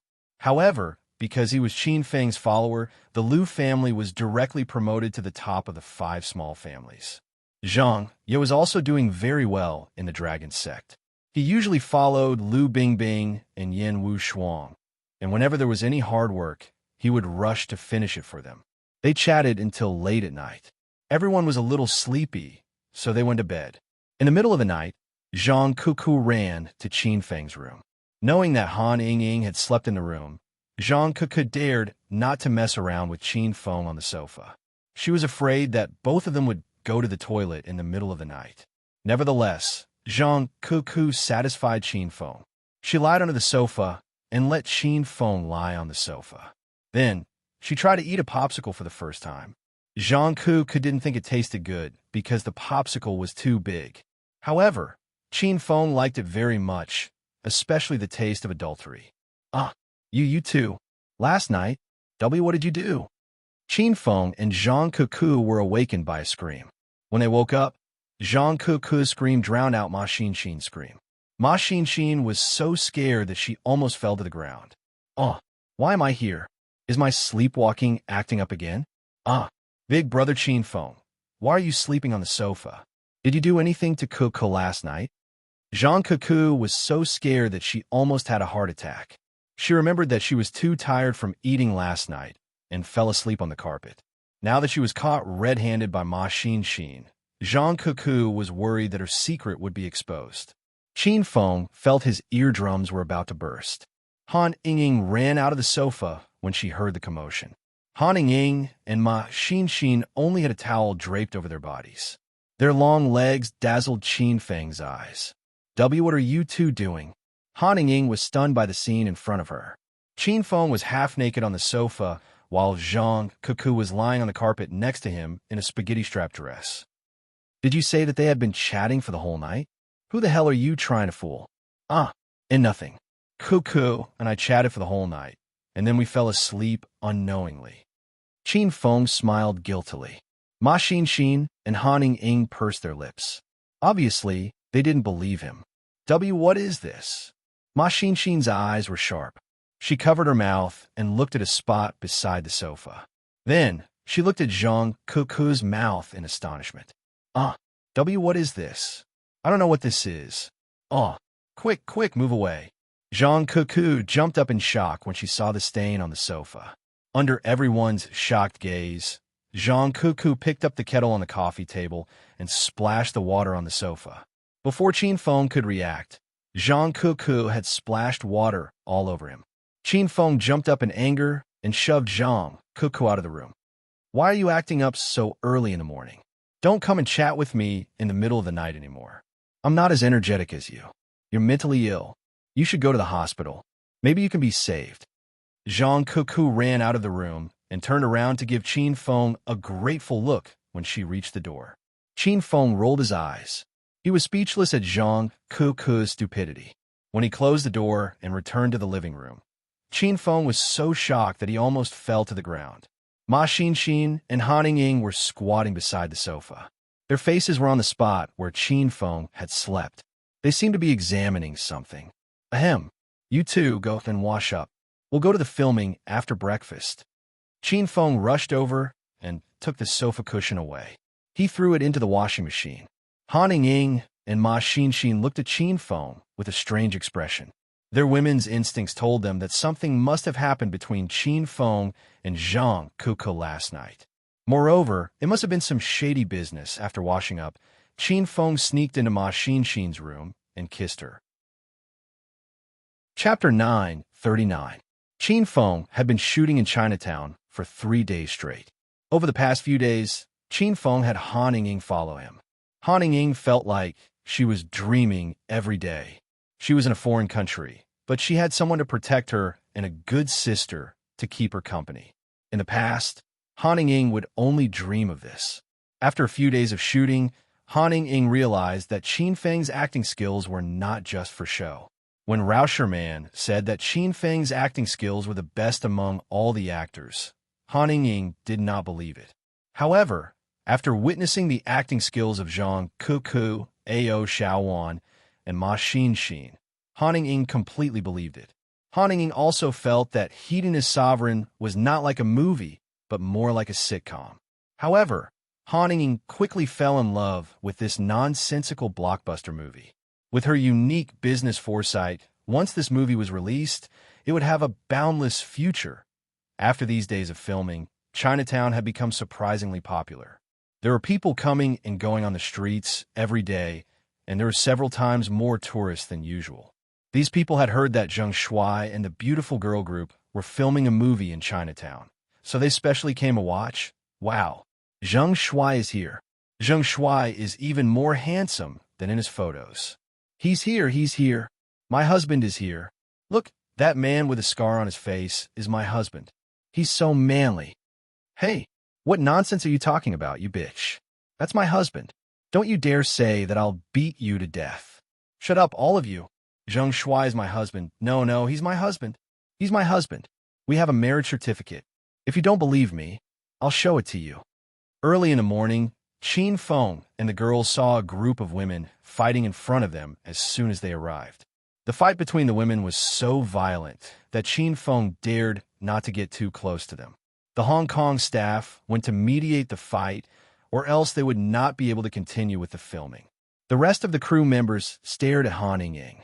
Qin Feng had recently brought this woman over. Everyone realized that even though Zheng Shuai was ugly, all the women he knew were top-notch beauties. The beauties were chatting with each other. After a few days of interaction, they had become very familiar with each other. Zhang Kuku used to be the most active one among them, but she rarely spoke in the past few days. Ever since she was caught by Ma Xin and Han Ying that morning, Zhang Kuku no longer dared to look for Qin Feng in the middle of the night. She rarely spoke as she was afraid that she would spill the beans if she was agitated. Come, come, come. Everyone get ready to shoot. The director shouted at the top of his lungs. It turned out that the quarreling and fighting had stopped, but the women were still standing on the side with their arms crossed, glaring at each other. Today's show was very cliché. In fact, it should be said that the plot of the entire movie Hedonist Sovereign was very cliché. Moreover, it was made even more cliché by Zhang Kuku and Ao Xiao. In this scene, Qin Feng would take the beauties to Chinatown. Then, he would see American hooligans bullying an old Chinese man on the street. The old man was dressed very plainly and wore cloth shoes and clothes. Because of the old man's ordinary appearance, many passers-by ignored him and even hid far away. At this moment, a muffled thunder rumbled in the sky, and Qin Feng made his grand entrance. Everyone could guess what would happen next. Qin Feng would beat up the American hooligans and save the old Chinese man. In the end, the old man turned out to be the richest Chinese man on Wall Street. He was an invisible tycoon of China and had more assets than Superman Lee and Jack Ma combined. In order to make the plot as cliché as possible, the old man had no children. Moreover, he fancied Qin Feng's chivalrous spirit, so he insisted on taking Qin Feng as his godson. He even gave Qin Feng hundreds of billions of USD worth of assets. Qin Feng refused with all sorts of excuses. In the end, the old man threatened to kill himself and asked Qin Feng if he would accept the offer. Qin Feng had no choice but to inherit hundreds of billions of USD worth of assets unwillingly. When Qin Feng saw this scene, he almost vomited blood. However, when he recalled the previous scene, he suddenly felt that it was okay. Damn, old man, are you blind? How dare you bump into me? Do you know who I am? I'm from the Mafia. The scene had already begun. Qin Feng was hugging a few beauties on his left and right. He was chatting and laughing as he strolled down the street. Suddenly, he heard a series of curses. Qin Feng raised his eyebrows when he heard the word Mafia. The two bastards he dealt with in Fulga Town also claimed that they were from the Mafia. The Mafia originated from Sicily and Corsica in Italy. Later on, the Mafia migrated to other parts of the world, especially the east coast of America. This led to the American Mafia's heyday. Today, the name of the Mafia had spread all over the world. Similar to China's Hong Mafia, the Mafia was an organization with a dark background. It was also a powerful organization. In America, very few people dared to offend the Mafia. However, the two hooligans who were making a scene in Chinatown were just hired actors. They were not real Mafia members. Hero Qin Feng. Someone is raping an old man in broad daylight. Kuku can't stand it anymore. Zhang Kuku came to life when it was time to film. She was not supposed to speak in this scene, so she forcibly added a lot of lines for herself. Zhang Kuku spoke with a straight face. Even when she made a mistake in the middle, she corrected it calmly as if nothing had happened. Rao Sherman and the other women's lips twitched and their necks turned red. How can there be such shameless people in this world? Then let me, the embodiment of justice and light, deal with them. Qin Feng's face turned cold as he walked toward the old man.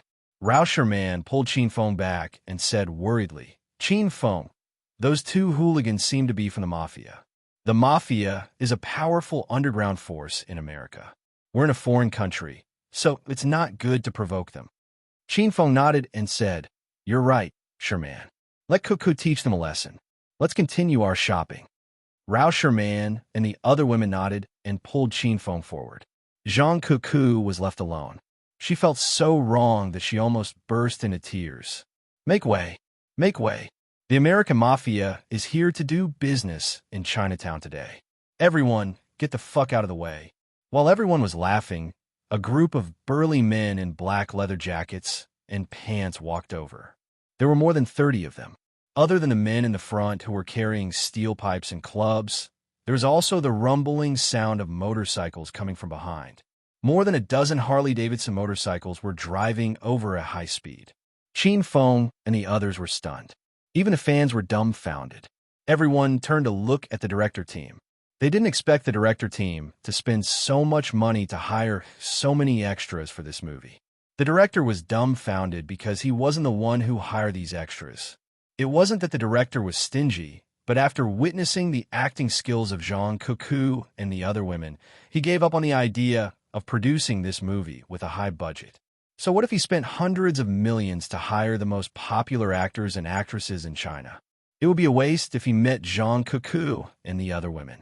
Because of this mentality, the director realized that he had saved tens of millions of dollars in the half a month of filming.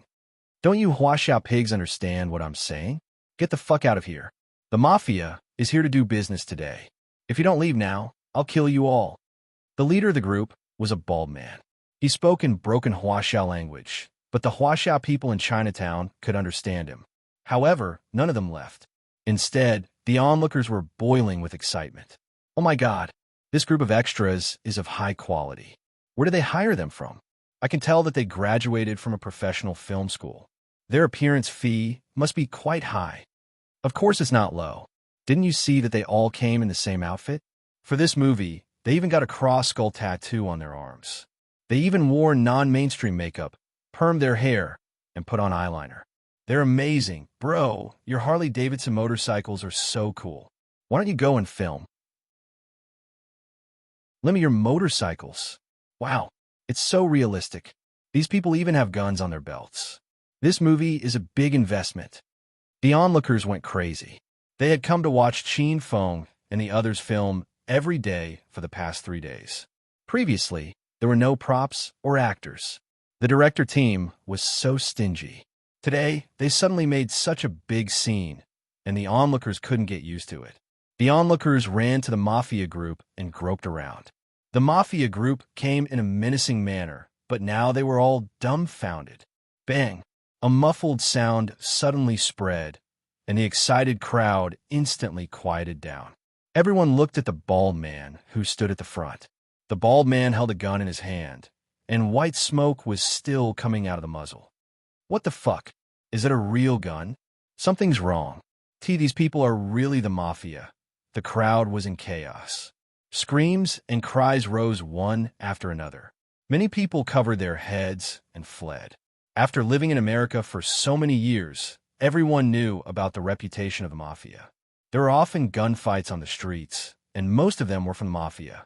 The originally crowded street suddenly became empty, leaving only Qin Feng and the Mafia's 2 groups of people facing each other.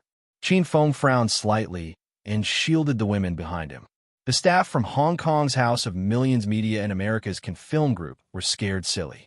They originally wanted to film a scene where the fake Mafia members were tortured, but they didn't expect to attract the real Mafia members. Push Aka over here to identify him. The bald man who stood at the front of the crowd growled in English. Rao Sherman stood behind Qin Feng and translated. At this moment, a man lying on a wheelchair was pushed over. It was Aka, the man who had punched Qin Feng in the balls a few days ago. As for Leon, he didn't appear. Qin Feng guessed that he was dead. Oh, it's that bad guy. Qin Feng, let's run. Run. Chapter 940. It's him. Aka stared at Qin Feng for a long time and recognized him. However, Aka was half dead, so it took him a long time to speak. As soon as Aka finished speaking, the Mafia members were in an uproar. The dozens of Harley-Davidson motorcycles rumbled, and the gangsters on them glared at Qin Feng as if they were going to run him over and kill him at any time. The baldy spat on the ground, baring his black teeth, and roared, "Chinese pig, how dare you offend the mafia in America? I'll send you to hell." Before everyone could react, the baldy had already rushed over with a baseball bat. The group of gangsters behind him didn't move at all. They looked at Qin Feng with schadenfreude. Some of them even whistled and cursed. Obviously, they thought that the baldy alone could kill Qin Feng. The women finally regained their senses, but they didn't know what to do. This sudden situation caught everyone off guard, and the crew members of the film crew were also at a loss. "Don't just stand there, start shooting," Qin Feng shouted at the director, and in the next moment, he disappeared from everyone's sight. A muffled sound echoed, accompanied by a howl of the wind. However, the howl of the wind was too soft and was completely covered by the muffled sound. Other than Qin Feng, no one else noticed the faint flash of white light. Bang! The baldy was sent flying and fell to the ground from where he came from. The baseball bat landed on the ground and made a clanking sound. Then, it rolled on the ground for a long distance before stopping. The floor tiles on which the bald man landed cracked. The previously arrogant and despotic bald man was now rolling on the ground in pain. Everyone stared at the bald man with their mouths agape, ignoring Akka, who was sitting in the wheelchair. Previously, Akka was only half dead, but now he was completely dead. "Fuck! You dare to touch our big brother? I'll make sure you die on the street. Brothers, let's attack together. This Chinese brat seems to have practiced martial arts." Rumble. After a while, the mafia members regained their senses. More than 20 gangsters with weapons in their hands pounced on Qin Feng. The dozens of Harley-Davidson motorcycles behind them rumbled as if they were pumping gas. "Quick, quick, start shooting." The director finally came back to his senses. He didn't care about the urgency of the situation and shouted for the cameraman to start shooting. Han Ying and the other women were pushed by Qin Feng to a safe place in the back, but Ma Xin and Ao Xiaowan refused to leave. The two women stood on Qin Feng's left and right like two female warriors with cold expressions. "The American Mafia? You're nothing in front of the Hong sect." Ao Xiaowan was the daughter of the Hong sect. She had grown up fighting since she was a child. This kind of hot-blooded group fight scene, Ao Xiaowan was not surprised. Ma Xin was a stage 4 enrich expert, so she didn't put these hooligans in her eyes. The two girls chuckled and followed behind Qin Feng. Bang, bang, bang. Qin Feng launched both of his fists, and a row of hooligans fell to the ground. Ma Xin's fighting skills were all taught by Qin Feng. Her attacks were all aimed at the vital points, and there were no flowery but impractical moves. Ao Xiaowan tied her ladle-like hair on the top of her head and regained a touch of the non-mainstream afro look. She picked up the baseball bat on the ground and specifically targeted the gangsters who had been beaten by Qin Feng and gave them a violent blow. The cooperation between the three was flawless. The addition of the two beauties made the fight even more exciting and beautiful. The more than 20 people from a mafia were not enough. Before Qin Feng could finish his combo, he found that there was no one left to fight. Virum! The roar of a motorcycle suddenly sounded in his ears. A Harley-Davidson motorcycle sped over and directly crashed into Qin Feng's head. Zheng Shuai, be careful. Rao Sherman, Han Ying, and the other women screamed in fear. The group of female fans also screamed, and some of them fainted. A cold smile flashed through Qin Feng's eyes. He leaped up and kicked the man in the car, sending him flying. Then, he stepped on the Harley-Davidson motorcycle. The motorcycle shot out and disappeared at the end of the street, almost out of sight. "How dare you hit Zheng Shuai? Are you looking for death?" Ma Xin was furious, and her whole face was red. She was really scary when she exploded. Even Qin Feng was stunned. A cloud of black mist came out of Ma Xin's palm and shrouded the 5 or 6 Harley-Davidson motorcycles that rushed toward them. The people on the motorcycles could not see clearly and had difficulty breathing. Loud noises came from the black mist. When the black mist dissipated, several Harley-Davidson motorcycles crashed into each other, and their wheels were still spinning on the ground. Rumble. Ao Xiaowan, who was squatting on the ground and hitting people with a baseball bat, looked up and saw a Harley-Davidson motorcycle flying toward him. The two spinning wheels were about to graze Ao Xiaowan's scalp. Ah! Zheng Shuai. Sob. Save me. Ao Xiaowan's first reaction was to ask Qin Feng for help when he was in danger. Before Ao Xiaowan's scream subsided, a black shadow came. Qin Feng punched the Harley-Davidson motorcycle into two pieces from the middle. The two pieces flew out and hit the wall on the side of the street. Half of the wheel was stuck in the wall. As for the hooligans on the motorcycle, they were half dead from Qin Feng's kick. Phew! Scared me to death. Big brother Qin Feng, it's all thanks to you. Lying in Qin Feng's arms, Ao Xiaowan kept patting her chest. However, looking at her excited expression, Qin Feng didn't think she was scared at all. This girl liked excitement. She couldn't wait to be excited. Xiaowan, go to Sherman's side and stay there. Qin Feng pushed Ao Xiaowan behind him, turned around, and rushed to help Ma Xin. Ao Xiaowan still wanted to rush to help, but when she saw the Harley-Davidson motorcycle flying in the air, she held back. She knew that if she went there now, she would only be a burden. Bang, bang, bang, bang. Rumble, rumble. The onlookers were already dumbfounded, and the surrounding area fell into silence. Only the rumbling of the Harley-Davidson motorcycle's engine and the occasional loud noise could be heard. More than a dozen dazzling Harley-Davidson motorcycles were scattered on the street. Mafia hooligans were also lying everywhere. Some of them had broken hands and feet, and some had their heads broken. In any case, none of them had an easy time. Bang! After a short silence, a gunshot was suddenly heard. Qin Feng leaped and directly pushed Ma Xin, who was beside him, to the ground. There was a small hole in the ground where Ma Xin had been standing, and half of the bullet was leaking out. Whoosh! The wind whistled. Qin Feng was completely enraged. First, there was a flash of white light, followed by dozens of light shadows flying at the same time. That shot was secretly fired by Big Brother Baldy, and the white light was also thrown at his position. The ground instantly became hell, and blood flowed everywhere. Baldy's figure was long gone. In the pool of blood, there were some pieces of meat, but no one knew what they were. Rumble! The white light fell, and then a ball of raging fire appeared out of thin air. There was a cry of surprise from all around. Whether it was the sudden appearance of the white light or the raging fire floating on the ground, it was beyond everyone's common sense. The fire came and went quickly. The smell of burnt blood floated around, and many people were disgusted and vomited. The wind blew away the wind. The surrounding area was restored to silence. The place where Baldy had been was empty. Baldy had disappeared, the blood on the ground was gone, the fireball was gone, and the white light was gone. It was as if nothing had happened. Big Brother? Where's Big Brother? He's gone. Big Brother seems to have run away. Run your ass.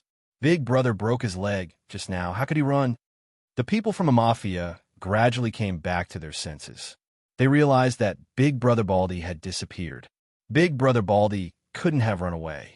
Where could he have gone in such a short time? But Big Brother Baldy was gone. He disappeared into thin air. Zheng Shuai. Hey, are you okay? Rao Sherman and the other women had already run to Qin Feng's side. They fought to be the first to check Qin Feng's body. They were all worried to death. It's all my fault, it's all my fault. Han Ying kept blaming herself. Qin Feng felt sorry for her. He pulled Han Ying into his arms and hugged her. Ying, it's okay. I'm completely fine. Qin Feng comforted Han Ying. The people from the film crew and the crowd gradually came back to their senses. Fuck, did you film it? Did you film the part just now? Once the director came back to his senses, he immediately slapped his thigh and jumped up. The interruption just now was too wonderful. It was even more awesome than the special effects in American blockbusters. The cameramen suddenly came back to their senses. They hurriedly flipped through the recording and then nodded excitedly. Yes, we filmed it all. What happened just now? I think I was sleepwalking. Hubby, you're too awesome. I want to kiss hubby. You damn mistress. Zheng Shuai is my hubby. I'm going to kill you. I can't. Zheng Shuai hubby, hurry and come over. I've already taken off my clothes. Come and rape me. After seeing Qin Feng's domineering and powerful side, the female fans at the scene all lost their minds. None of the people from the mafia could stand up. Even the slightest movement caused heart-wrenching pain. At this time, a middle-aged man in a well-ironed suit suddenly ran over and said to Qin Feng, "Mr. Zheng Shuai, let me introduce myself. I'm the chairman of the Chinatown Chinese Association, Yu Qing." Qin Feng looked at Yu Qing and asked, "Why are you looking for me?" Yu Qing's attitude toward Qin Feng was very respectful. There was even a hint of fear in his eyes. It seemed like he was frightened by Qin Feng's valiant skills just now. "Mr. Zheng Shuai, we're all Chinese compatriots. I'm on your side. However, you just offended someone from the American Mafia. I advise you to leave Watson as soon as possible. Otherwise, you'll be in big trouble." Yu Qing came to warn Qin Feng out of goodwill. After all, no one knew Qin Feng's true identity. Even though he saw Qin Feng's skills just now, Yu Qing was still worried for Qin Feng. In America, the mafia was as powerful as Hong Kong's Hong Mafia. There were mafia members everywhere on the streets. Yu Qing knew Qin Feng was powerful, but no matter how powerful a person was, he couldn't fight against an underground organization that had been established for a long time. Chapter 941. The director of Hong Kong's House of Millions Media also ran over. "Superstar Zheng Shuai, we can accept Ms. Han's suggestion. Let's pack up and book a flight back to China." The director team was scared. This was America, and Qin Feng had offended the mafia. The staff of film and television were terrified. They never thought that Qin Feng would have a feud with the mafia. The American staff stayed far away from Qin Feng. They didn't even dare to approach Qin Feng's group to avoid being misunderstood by the mafia. "Hubby, I've booked a flight for you. My car is parked over there. I'll send you to the airport now and go home with you." Some female fans were worried about Qin Feng. In an instant, hundreds of female fans scrambled to escort Qin Feng away. They even wanted to send Qin Feng to their residences as if Qin Feng was really their hubby. "Brat, don't run if you have the guts. The mafia won't let you go. How dare you offend the mafia in America? Even if you run back to China, we'll find someone to kill you." Seeing that everyone was trying to persuade Qin Feng to run away, the gangsters lying on the ground started to clamor again. Qin Feng calmly walked out from the crowd. He walked in front of the two hooligans who were trying to act tough. He lifted his foot and stomped down, breaking the bones in their legs. "Don't worry, I'm not leaving. Where's the mafia's base? Bring me there now. I want to have a talk with your boss." Qin Feng's words scared the crowd. This Zheng Shuai was too domineering. He didn't even care about the mafia and even asked to go to the mafia's base. Yu Qing wanted to use his connections to ease the conflict between Qin Feng and the mafia. But after seeing Qin Feng's stomps, Yu Qing's face turned sour. He was afraid that the enmity between them would never end. "Mr. Zheng Shuai, don't be impulsive. The mafia is a few hundred times more powerful than you think. If you go to their base now, you'll be courting death. You'd better listen to me and bring them back to the country immediately. I'll do some public relations now. When the time comes, you might need to apologize to the mafia again. It'll probably cost you a lot of money, but that's not important anymore." As the chairman of the Chinatown Chinese Association, Yu Qing was a warm-hearted person. Moreover, he was very loyal to his Chinese compatriots. Even the staff of film group did not dare to stand up for Qin Feng, but Yu Qing had always been on Qin Feng's side. "President Yu, I appreciate your kindness. It's our fortune to have a Chinese person like you leading Chinatown. You don't have to worry about this. I'll solve it myself." Qin Feng patted Yu Qing's shoulder. This person was not bad, and Qin Feng didn't want to drag him down with him. Yu Qing was dumbfounded. He didn't know what Qin Feng was thinking. Qin Feng had already walked to another mafia member who was slightly injured. He kicked his butt and said, "Get up and lead the way. We're going to see your boss now." Qin Feng was determined to go to the mafia, and no one could dissuade him. When he was in Fulga Town, Qin Feng thought about going around the mafia when he had time. Because the people here offended Han Ying, Qin Feng wanted to teach them a serious lesson. But these days, he was busy filming. Before Qin Feng could even visit, the mafia members had come to die. Of course, Qin Feng had to fulfill their wishes. Being willing to help others had always been Qin Feng's motto. The underling who was picked up was a bit afraid of Qin Feng, but he was secretly delighted. This time, the mafia had a bad start, and the group of hooligans was thinking about how to deal with Qin Feng. Now that Qin Feng was going to die, the hooligan was naturally happy to lead the way. He walked as if he was running, as if he was not injured at all. Mr. Zheng Shuai, are you really going? Yu Qing suddenly caught up to him. President Yu, I'm definitely going. Don't worry, Qin Feng said. Yu Qing hesitated for a moment, then caught up to Qin Feng. Okay, I'll go with you. I've met the mafia's boss once, so I'll help you plead for mercy.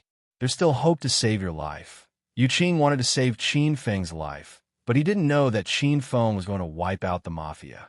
If Yu Qing knew Qin Feng's thoughts, he would probably be scared to death. Zheng Shuai, Han Ying, and the other beauties also caught up to Qin Feng. Their faces were filled with worry. Big Sister Ling, bring them back to the hotel first. I'll go back and have dinner with them. Qin Feng said to Big Sister Ling Zhang, Cuckoo, and Ao. Shaoan hugged Qin Feng's arms and refused to let him go. Big brother Zheng Shuai, let's go back to China. That's right. Let's go to Hong Kong. That's my territory. I want to see how powerful the mafia is. If they come to Hong Kong, I'll make sure they never return. Qin Feng patted the two girls' heads and shook off their hands. XIN, help Big Sister Ling bring everyone back. Don't you know my strength? What's it to worry about? Qin Feng glanced at Ma Xin.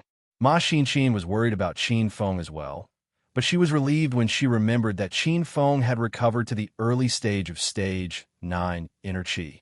Just like Qin Feng's decision, it was better for him to go alone.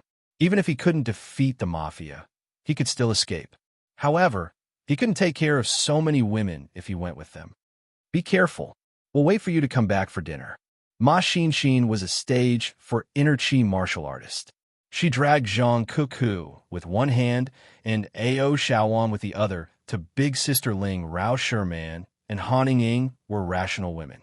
They knew they would only be a burden to Qin Feng if they went with him. The women watched Qin Feng leave reluctantly. The staff of Hong Kong's media of Millions sighed and hurried back to the hotel. The bustling Chinatown suddenly became empty. Rao Sherman and her group left, and so did Qin Feng's fans. Only a few dozen members of the mafia were left lying on the street. After a while, a police car arrived. It was Qin Feng's fans who called the police. These members of the mafia had criminal records, so they were all arrested and interrogated by the police. The gangster brought Qin Feng and Yu Qing to an abandoned underground garage. This place had been remodeled. One of the original two exits was blocked, and the other exit was guarded by a dozen or so gangsters armed with guns. It looked like an armory. Mr. Zheng Shuai, it's not too late to regret. Yu Qing saw the gangsters guarding the garage door from afar. He nervously whispered in Qin Feng's ear, President Yu, why don't you wait for me outside? Qin Feng didn't want to bring Yu Qing inside. Otherwise, he would have to worry about Yu Qing's safety when he started killing. Yu Qing sighed when he saw that Qin Feng was determined to visit the mafia's base. He decided to go in with Qin Feng. Qin Feng was touched, but he didn't say anything. The gangster leading the way was excited. When he was less than 5 meters away from the entrance, he suddenly dashed forward. Someone, kill that brat. He offended us, the mafia. Let him go to hell. A dozen guards at the entrance ran out with guns in their hands. The gangster leading the way found a gun and stood in the crowd.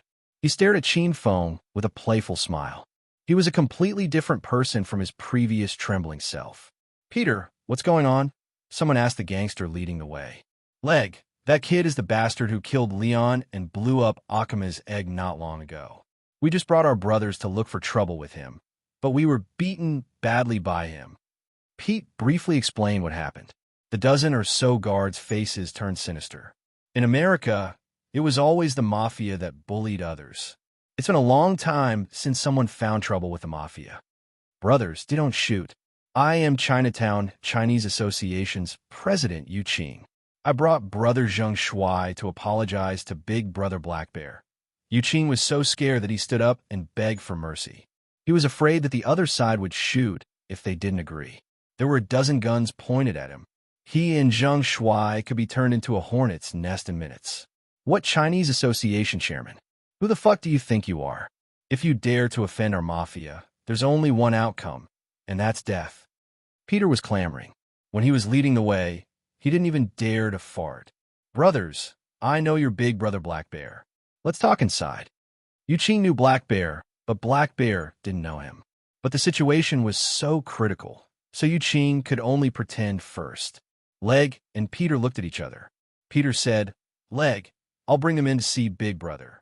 You guys guard the exit. Don't let these two brats escape. Oomph. This is the mafia's base. Even a fly can't escape. Leg patted his chest and said arrogantly, Brat, come with me to see Big Brother. Big Brother will cut you into pieces. Peter pointed his gun at Qin Feng and stared at Qin Feng and Yuqing. The mafia members looked like they were afraid Qin Feng would escape. If Qin Feng dared to run, they would immediately shoot. Yuqing maintained his calm expression, but his trembling legs betrayed his nervousness. Qin Feng patted Yuqing's shoulder and swaggered into the mafia's base. Peter walked in front, Qin Feng followed behind, and Yuqing finished up. He occasionally looked back at the dozen or so strong men guarding the door, afraid that they would suddenly shoot.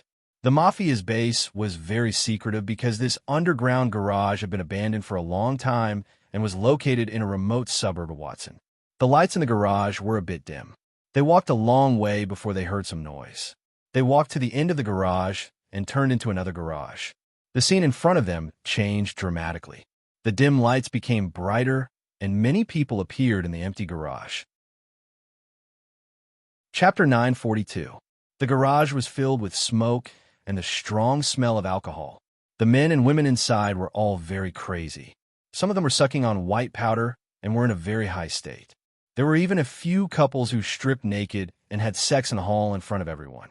The people around them, however, were playing with their own things, as if they were not surprised by such a passionate scene. The whole house was filled with shouts and excited moans.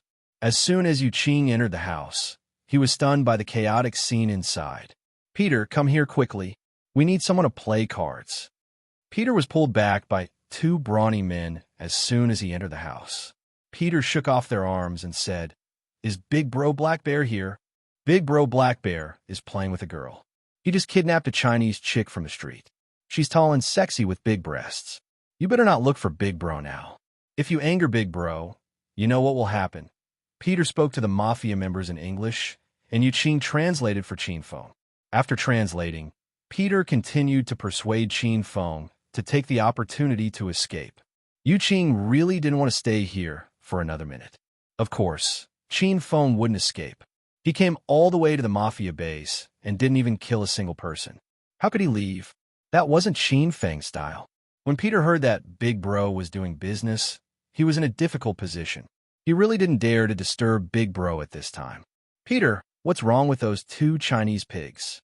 Why did you bring Chinese pigs to the base? The two brawny men who were talking to Peter suddenly looked at Qin Feng and Yuqing. Their gazes were full of contempt as if they looked down on Chinese. Yuqing was more or less angry, but he didn't dare to show it. Peter said in English, That ugly man is the one who killed Leon and kicked Akima's egg not long ago. I caught him and waited for Big Bro to punish him. When they heard Qin Feng's identity, the two brawny men immediately slammed the table and stood up. They shouted at the top of their lungs, Brothers, we found the bastard who killed Leon. Clatter. In an instant, all the gangsters who were playing cards stood up. Some of them even overturned the table. The couples who were fighting did not stop. However, the men carried the women over to Qin Feng and Yuqing and continued to exercise in front of everyone. All of a sudden, 50 to 60 gangsters from the mafia surrounded him. Yuqing was so scared that his legs began to tremble vigorously. He was disgusted in his heart. What kind of life did the gangsters live? Eating, drinking, whoring, and gambling from day to night, living in darkness. Yuqing wouldn't even want to live such a life. Brat, you're the one who killed Leon? Are you Huaxia people that arrogant? Fuck, how dare he come to the mafia's base after killing Leon? I'll keep you alive and tie you up like a dog, just like those slaves. A gangster pointed to a corner. Qin Feng and Yuqing looked over. There were indeed a few people in the corner. These people were American and Huaxia people. They were both men and women. They had iron chains around their necks and iron hoops around their ankles to prevent them from escaping. There were a few dozen slaves, and all of them were dressed in rags. There was a metal bowl in front of them, and the food inside was disgusting. Even dogs wouldn't eat food that looked like vomit. These people were listless and skinny. It was obvious that they had been abused for years. Yu Qing felt a chill in his heart. Qin Feng's expression also darkened slightly. Haha, Huaxia pigs. These two women are from Huaxia. I saw them on the street and wanted to play with them, but they weren't willing. So I captured them and brought them back. Now, I play with them every day. A gangster walked to the corner and pulled one of the women's hair. He took off his pants and started to bully her. Yu Qing's face was ashen. That woman was also a Huaxia compatriot. Seeing a Huaxia person being abused like this, Yu Qing wanted to fight with these bastards. Ah, animals, you bunch of animals. Save me, big brother, hurry and save me. Even Qin Feng was stunned. Suddenly, he heard a blood-curdling scream. It was a very young girl among the men and women who were fighting. She was screaming with all her might. This girl didn't look to be more than 17 or 18 years old. She was probably just captured. Her skin was still fair and tender, unlike the people in the corner, who were dark and skinny. Hearing the Chinese woman scream, the gangsters in the garage whistled excitedly. The gangster who was carrying the girl suddenly sped up, causing the girl's scream to become even more ear-piercing. Animals, a bunch of animals. Yu Qing suddenly cursed. He was still a bit afraid of these gangsters, but the anger in his heart made him want to curse. Let go of that girl. Qin Feng's face turned cold, and traces of blood appeared in his eyes. Haha, I won't let go. I'm going to kill her in front of you. What can you do to me? The man became even more agitated. He increased his strength and whipped Qin Feng with his belt. Whoosh! A white light flashed. Qin Feng didn't say anything. His actions showed the anger in his heart. Time seemed to stop for 2 seconds. In Qin Feng's eyes, time stopped. In everyone's eyes, everything was normal. The house was filled with the little girl's scream and the gangsters' excited cheers and whistles. Roar! 2 seconds later, the man who was exercising let out a loud cry. His upper body flew out and fell into a pool of blood. His lower body was still standing on the ground. It moved a few times due to inertia, then crashed to the ground. Bang! The sound of the crash wasn't loud, and many gangsters didn't even hear it. However, the surroundings immediately quieted down because everyone saw the strange scene. The man who was bullying the little girl a second ago was now separated from her body. He couldn't be more dead. Moreover, it seemed like nothing had happened. No one knew how the man became like this. The little girl was scared silly and couldn't stop screaming. Qin Feng pulled her behind him and pushed her to Yu Qing. Take her out. Yu Qing finally came back to his senses. He immediately took off his jacket and put on the girl. Then, he pulled the girl to the entrance of the garage. Bang! After a short moment of silence, there was a crisp sound. A white brawny man with long blonde hair casually smashed the wine bottle on the table. He walked towards Qin Feng with half a glass shard. Chinese pig, did you do this? You dare to behave atrociously in the mafia's base? I'll teach you a lesson. With an angry roar, the white brawny man grabbed the broken wine bottle and stabbed it towards Qin Feng's face. Yu Qing was so scared that he cried out. Halfway through, Yu Qing suddenly stopped because he heard a heart-wrenching scream. However, it wasn't Qin Feng's voice. The originally noisy underground garage fell into silence. Only the white brawny man's roar could be heard. The glass bottle that was originally aimed at Qin Feng was now stabbed into the brawny man's face. The brawny man seemed to have gone blind. His face was covered in blood, and quite a bit of it dyed his blonde hair. He looked even scarier than a vampire. Everyone present was a member of the mafia. The mafia was an underground organization. Which one of them hadn't fought before? Which one hadn't killed before? No one dared to act ruthlessly in front of mafia. Cruelty was the synonym for these members. However, many of the mafia members were frightened when they saw the scene before them. The cruel and bloody scene made their hearts beat faster. Fuck, Chinese pig, you're courting death. Brothers, grab your weapons and kill this Chinese pig. Soon, some people regained their senses. Then, the underground garage exploded. More than 50 members of the mafia picked up their weapons and pounced on Qin Feng like a tidal wave. It's over, it's over. Quick, run, let's run. Yu Qing was so scared that his voice began to tremble. He originally thought that if he came to the mafia's base, he might be able to save Qin Feng's life. In the end, Qin Feng attacked as soon as he arrived. It was a complete surprise to Yu Qing. Yu Qing had already started to run out, but he didn't see Qin Feng following him. Qin Feng stood at the entrance of the garage. His gaze had long since turned cold. These mafia members were all devoid of conscience. The incident with Han Ying was just one of the evil things they did every day. Qin Feng would never show mercy to these evildoers. Whoosh, whoosh, whoosh. In an enclosed garage, there was no ventilation at all. Yet, there was a continuous gust of wind. The wind whistled, startling the mafia members. They didn't know where the wind came from. There was a blurry white light flashing in the surroundings. The white light flashed with a strong, murderous aura. The sound of skin being cut came from the garage. Then, blood spurted out, followed by everyone's ghostly wails and wolf howls. The garage, which was already in a foul and messy state, had now turned into a living hell. The smell of alcohol, mixed with the smell of blood, couldn't escape from the enclosed garage. It was as disgusting as a super junkyard.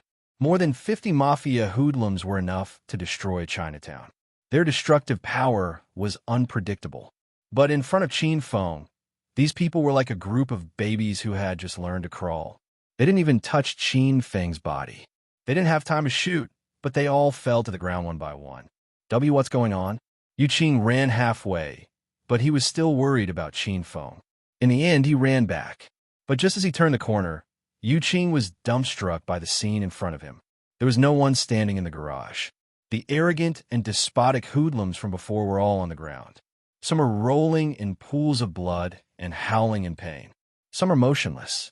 They were probably already dead. Yu Qing couldn't use common sense to explain this. He'd only been gone for less than a minute. In that 1 minute, more than 50 hoodlums were taken down by Qin Feng, and they were taken down in such a cruel manner. How did Qin Feng do it? If you're not used to it, take the girl outside and wait for me. Don't worry, I'll be fine. Qin Feng didn't think Yu Qing would run back. He thought more and more of this person. Chapter 943. Motherfucker, don't you know I'm busy? You're rebelling outside. Just as Yu Qing pulled the girl out, a tall and sturdy man walked out of the innermost row of the garage. The sturdy man was a black man. He was more than 2 meters tall, and his burly body was like a small mountain. He cursed as soon as he came out, but he stopped abruptly halfway. His eyes were about to fall out of their sockets. Looking at the scene in front of him, he even felt like he was transported to another world. Who are you? Behind a sturdy black man stood a short white man. The white man's body was flowing with a strange energy wave. He came back to his senses before the black man and stared at Qin Feng with a pair of blue eyes. Motherfucker, you're a Chinese pig. You dare to cause trouble in the mafia base? I'll blow your head off with one shot. The sturdy black man also came back to his senses. He was so angry that smoke was coming out his head. The black man grabbed the rifle on his back and pulled it out. He aimed it at Qin Feng and shot. Bang, bang, bang. The rifle's movement was huge, and every shot was like a muffled thunder. After 3 shots, Black Bear stopped. His eyes fell to the ground, and he was so shocked that he couldn't speak. Qin Feng disappeared for a moment and then stood in his original position. Qin Feng wasn't injured, or rather, he wasn't hurt at all. Black Bear didn't know how Qin Feng did it.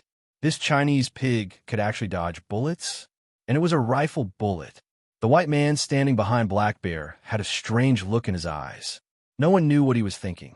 Black Bear still hadn't come back to his senses. Qin Feng said indifferently, You're Black Bear.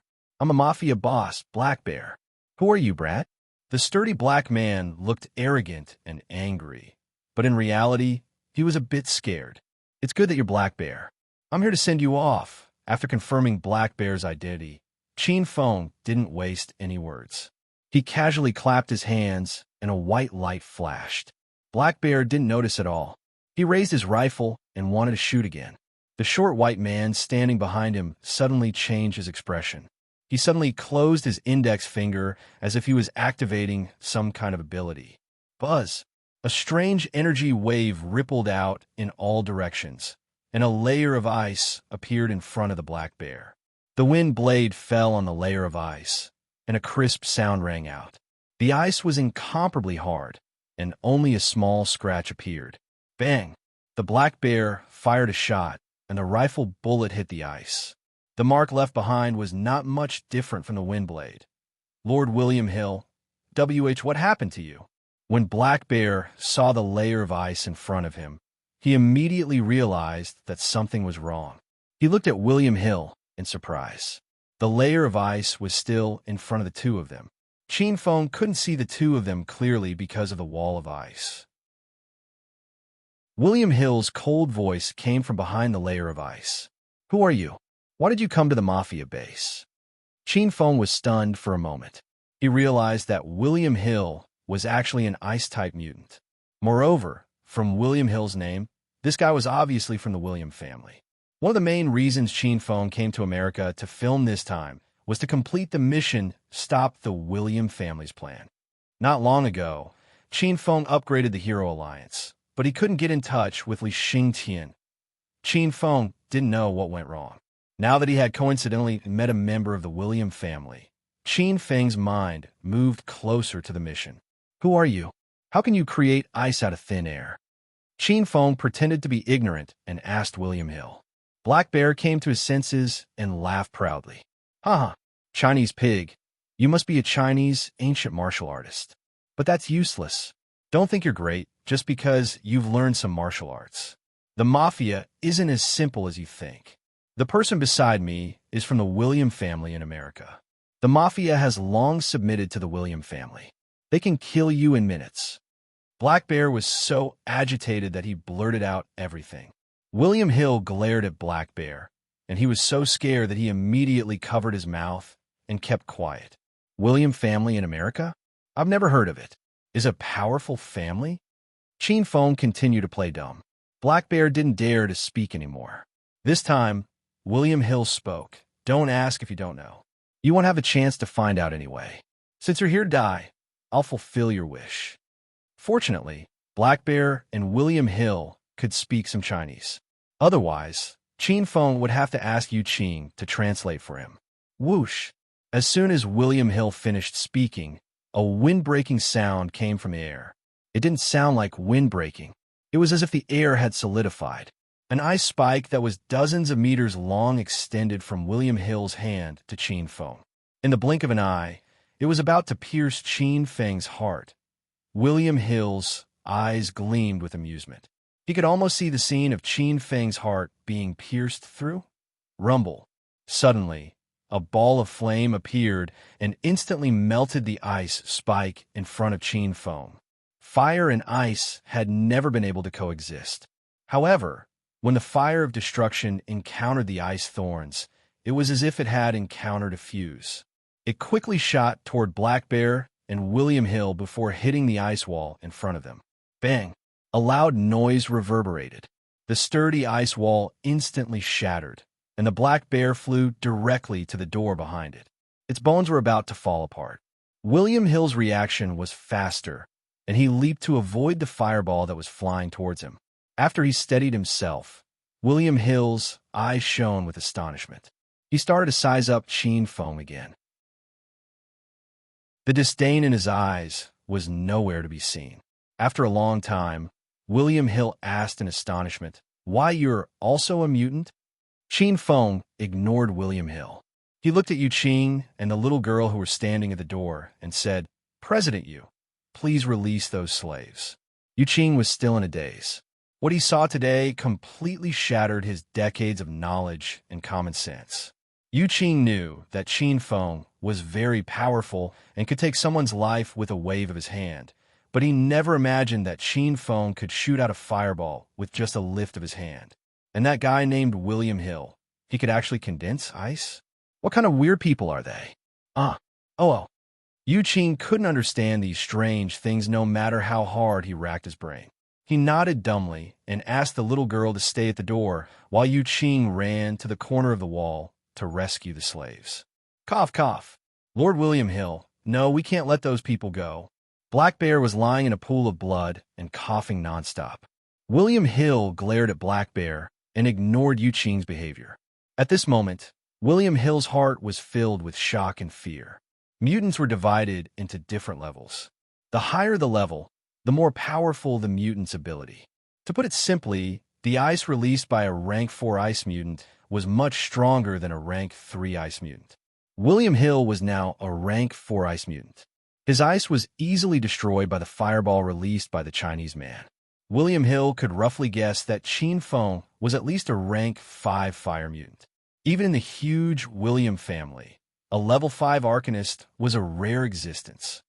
What do we do now, Zheng Shuai? Yu Qing quickly rescued the slaves.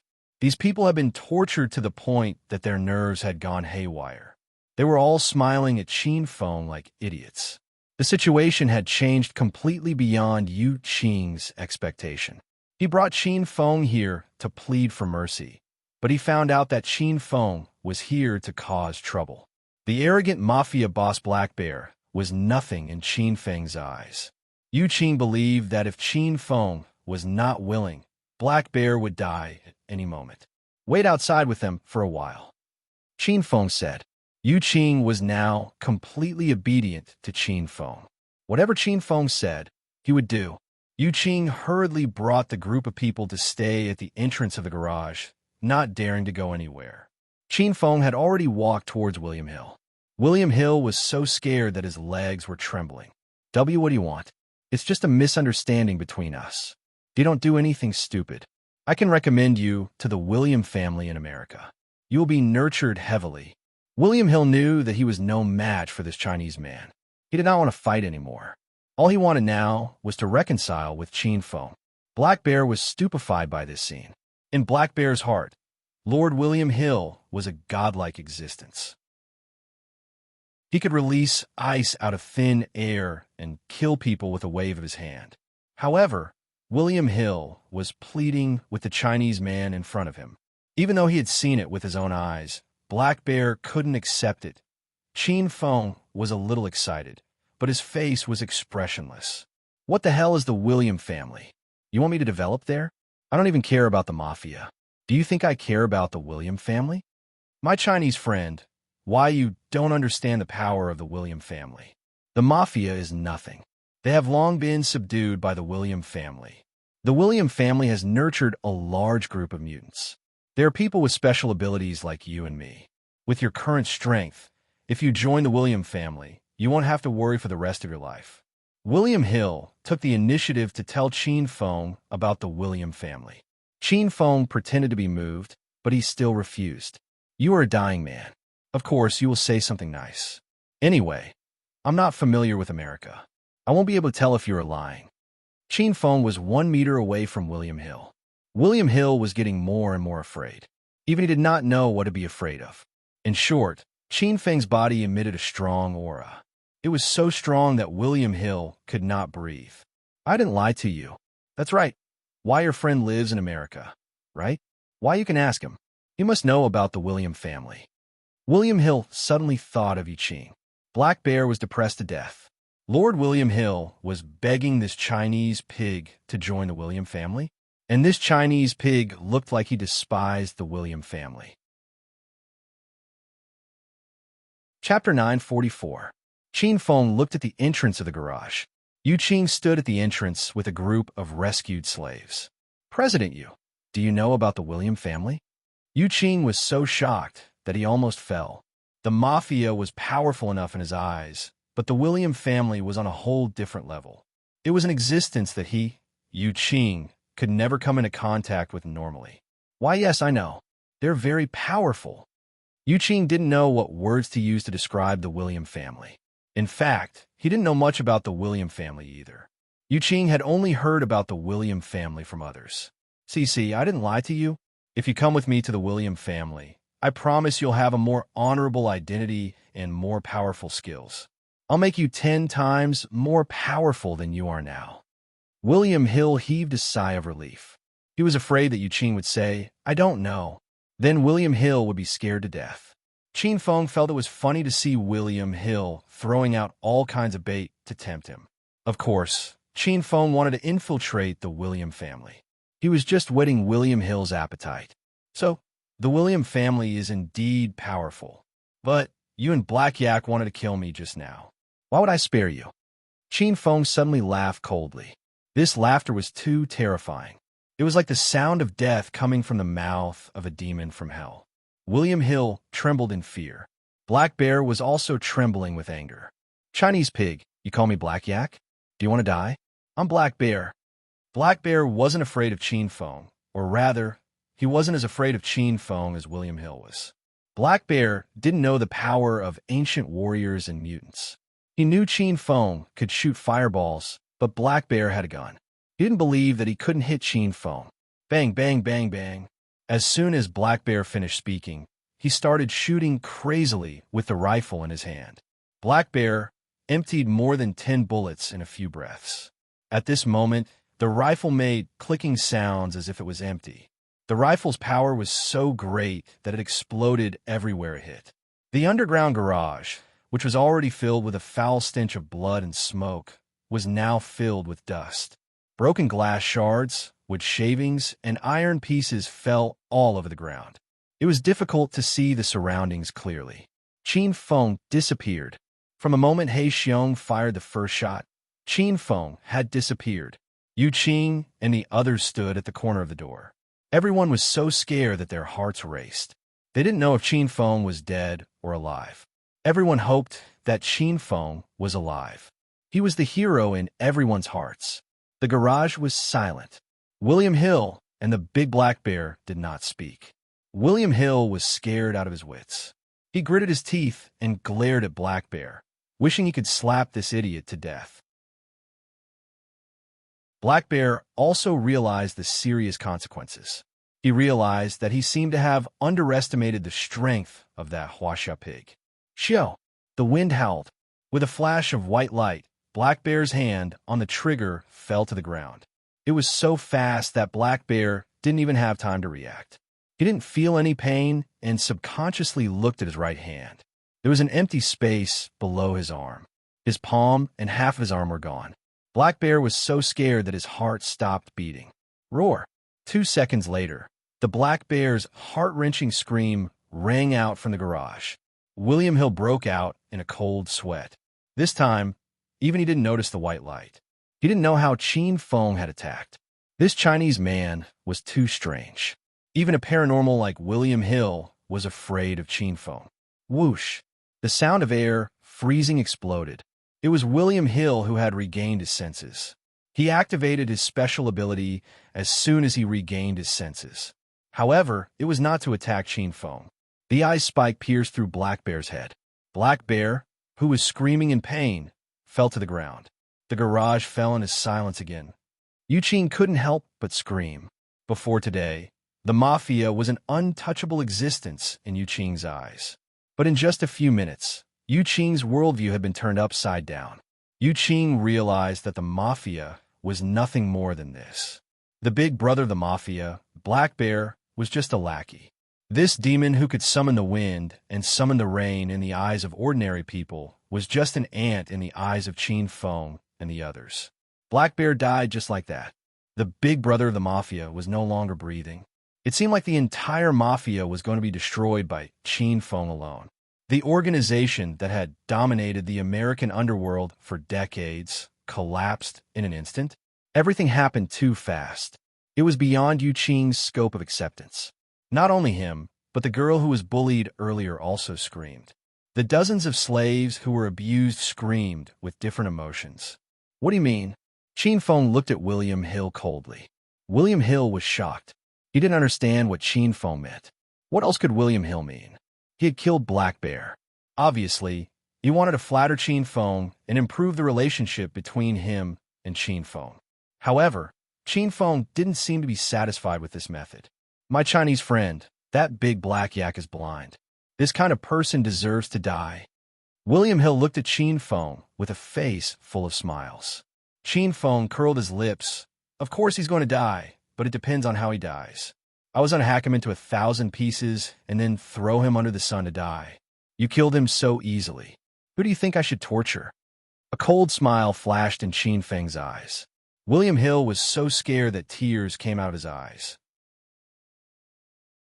He thought he was a cruel and merciless person who killed people like killing chickens. However, after seeing Qin Feng, William Hill felt that he was too kind in the past. You don't torture me. We're good friends. William Hill hurriedly begged for mercy. Are we good friends? We just met, right? Qin Feng said with a smile. No. That's not it. Some people can't be friends even if they know each other for a lifetime. Some people become friends with benefits after seeing each other once. No, we become best friends. You and I are the latter. I was deeply attracted by your domineering aura when I saw you. We'll definitely become good friends. All right, I still want to introduce you to the William family. Why you can't kill me? William Hill was so scared that his soul almost left his body. Qin Feng was amused by his timid appearance. Qin Feng's expression was still cold. He thought for a while and said, Then, when are you going to bring me to the William family? Qin Feng's thoughts jumped too quickly. William Hill froze for a while before coming back to his senses. I'll go back and recommend you to the William family's higher-ups. Then, the family will send a representative to review your situation. With the strength of your fire ability, you'll definitely be favored by the family's higher-ups. Qin Feng curled his lips impatiently. Why is it so troublesome? Now I don't want to go to the William family anymore. Otherwise, I'll just kill you. Thump. William Hill couldn't take it anymore. His legs went soft, and he knelt in front of Qin Feng. William Hill used to be a godlike person. He never thought that one day he would be so scared that he would kneel to someone. Bro, don't worry. When I get back, I'll take care of your matter. I definitely won't let you wait for too long. Qin Feng said those words on purpose to scare William Hill. The filming of Hedonist Sovereign was almost done. Qin Feng had to hurry and complete the William family's task. Then, I'll give you 3 days. After 3 days, you'll die from the poison. When Qin Feng finished speaking, he stabbed a needle into William Hill's head. William Hill looked at the black-silver needle in Qin Feng's hand and asked with a confused expression, Bro, what did you do to me just now? Nothing. This is a Chinese poison needle. If you don't have the antidote in 3 days, your body will rot and die. Qin Feng explained indifferently. After all, he wasn't the one dying. William Hill seemed to have heard of Chinese acupuncture before. He was so scared that his face turned pale. I'll definitely take care of it in 3 days. Bro, don't forget to detoxify me then. William Hill knew that Qin Feng wouldn't detoxify him now. He only hoped that when he introduced Qin Feng to the William family, this Chinese man wouldn't go back on his word. After talking about the William family, Qin Feng completely lost interest in William Hill. Is there anyone else in the room? Why, there are a few Chinese girls in there. They were all caught by Black Bear. I didn't do anything, really, William Hill said while trembling. Seeing William Hill's reaction, Qin Feng knew that the women in the room were tortured. Qin Feng kicked William Hill's butt, and William Hill fell to the door of the storage room. Yu Qing and the others were shocked. You can leave now, Qin Feng said coldly. William Hill felt as if a heavy burden had been lifted from his shoulders. He ignored the pain in his body and got up to run out. Yu Qing brought a group of people to Qin Feng's side. Zheng Shuai, let's hurry and leave. There are still some people in the room. Go and check. Save those who can be saved. Only Qin Feng and the others were left standing in the underground parking lot. Blood flowed like a river on the ground, and some of the surviving mafia members were moaning in pain. Yu Qing and the dozen people who were saved went to check the room. After 5 minutes, they brought another 7 or 8 people out. You guys leave first. Qin Feng gestured to Yu Qing, and Yu Qing hurriedly left with the others. No one knew what Qin Feng was going to do, but they all listened to Qin Feng. These slaves were saved by Qin Feng. It wasn't just a life, it was a rebirth. If Qin Feng didn't save these people today, they didn't know how long they would be tortured by the mafia members. They were tortured every day and lived in darkness. It was worse than death. Rumble, rumble. Just as Yu Qing and the others left, Qin Feng shot out a dozen fireballs. The destructive fire raged and burned the underground parking lot in an instant. Chapter 945. For the next few days, Qin Feng continued to shoot the movie while waiting for news from William Hill. The filming of Hedonist Sovereign went very smoothly. Later on, the filming location was changed from Chinatown to other places. Almost all of the main landmarks and architectural attractions of Watson City were filmed. Qin Feng realized that his trip to America was not in vain. He had traveled from China to America, and it was a wonderful feeling. Ha ha! What the hell are you guys doing? No. Keep shooting. Qin Feng was quite excited that he would be able to extend his acting skills to the White House. However, things didn't go as smoothly today because Director Henry and Director Tom were discharged from the hospital. Qin Feng's eyes lit up. Ever since they were beaten up by Ma Xin and the other girls at the party, they had been lying in the hospital recuperating. According to the doctor's advice, they had to stay in the hospital for another week. However, Henry and Tom couldn't swallow the humiliation. They had always been the ones who fucked all the beauties in the world. Since when did they have to be hospitalized after being beaten up by a beauty? Henry's arm was wrapped in gauze, and Tom was sitting in a wheelchair with a cast on one of his legs. The two of them started to pick on Qin Feng and the other girls as soon as they arrived at the hospital. It was supposed to be a simple scene, but it still didn't pass even after 10 reshoots. Hey, Hang Ghost and Crippled Leg, are you done? Cuckoo is so good at acting, so why are you shouting cut? Jean Cuckoo was already displeased. She exploded in anger and rushed to Henry and Tom to question them. Jean Cuckoo was the woman that Henry fell in love with.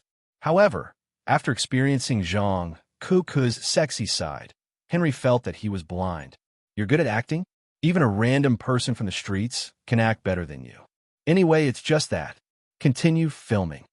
Jean Cuckoo had stepped on Henry's head not long ago, and he even tripped over the watermelon skin that Jean Cuckoo threw at him. Henry still bore this grudge in his heart, so he didn't treat Jean Cuckoo nicely. Tom was also infuriated. He echoed Henry and yelled, "Continue shooting. Don't eat if you can't perform well today." Jean Cuckoo was a glutton. She went crazy when she heard that she wouldn't be able to eat. She rushed to Tom's side and kicked him hard. However, Tom didn't feel anything because Jean Cuckoo's leg was in a cast, but Jean Cuckoo's leg hurt. "Huh, you silly girl, come and kick me.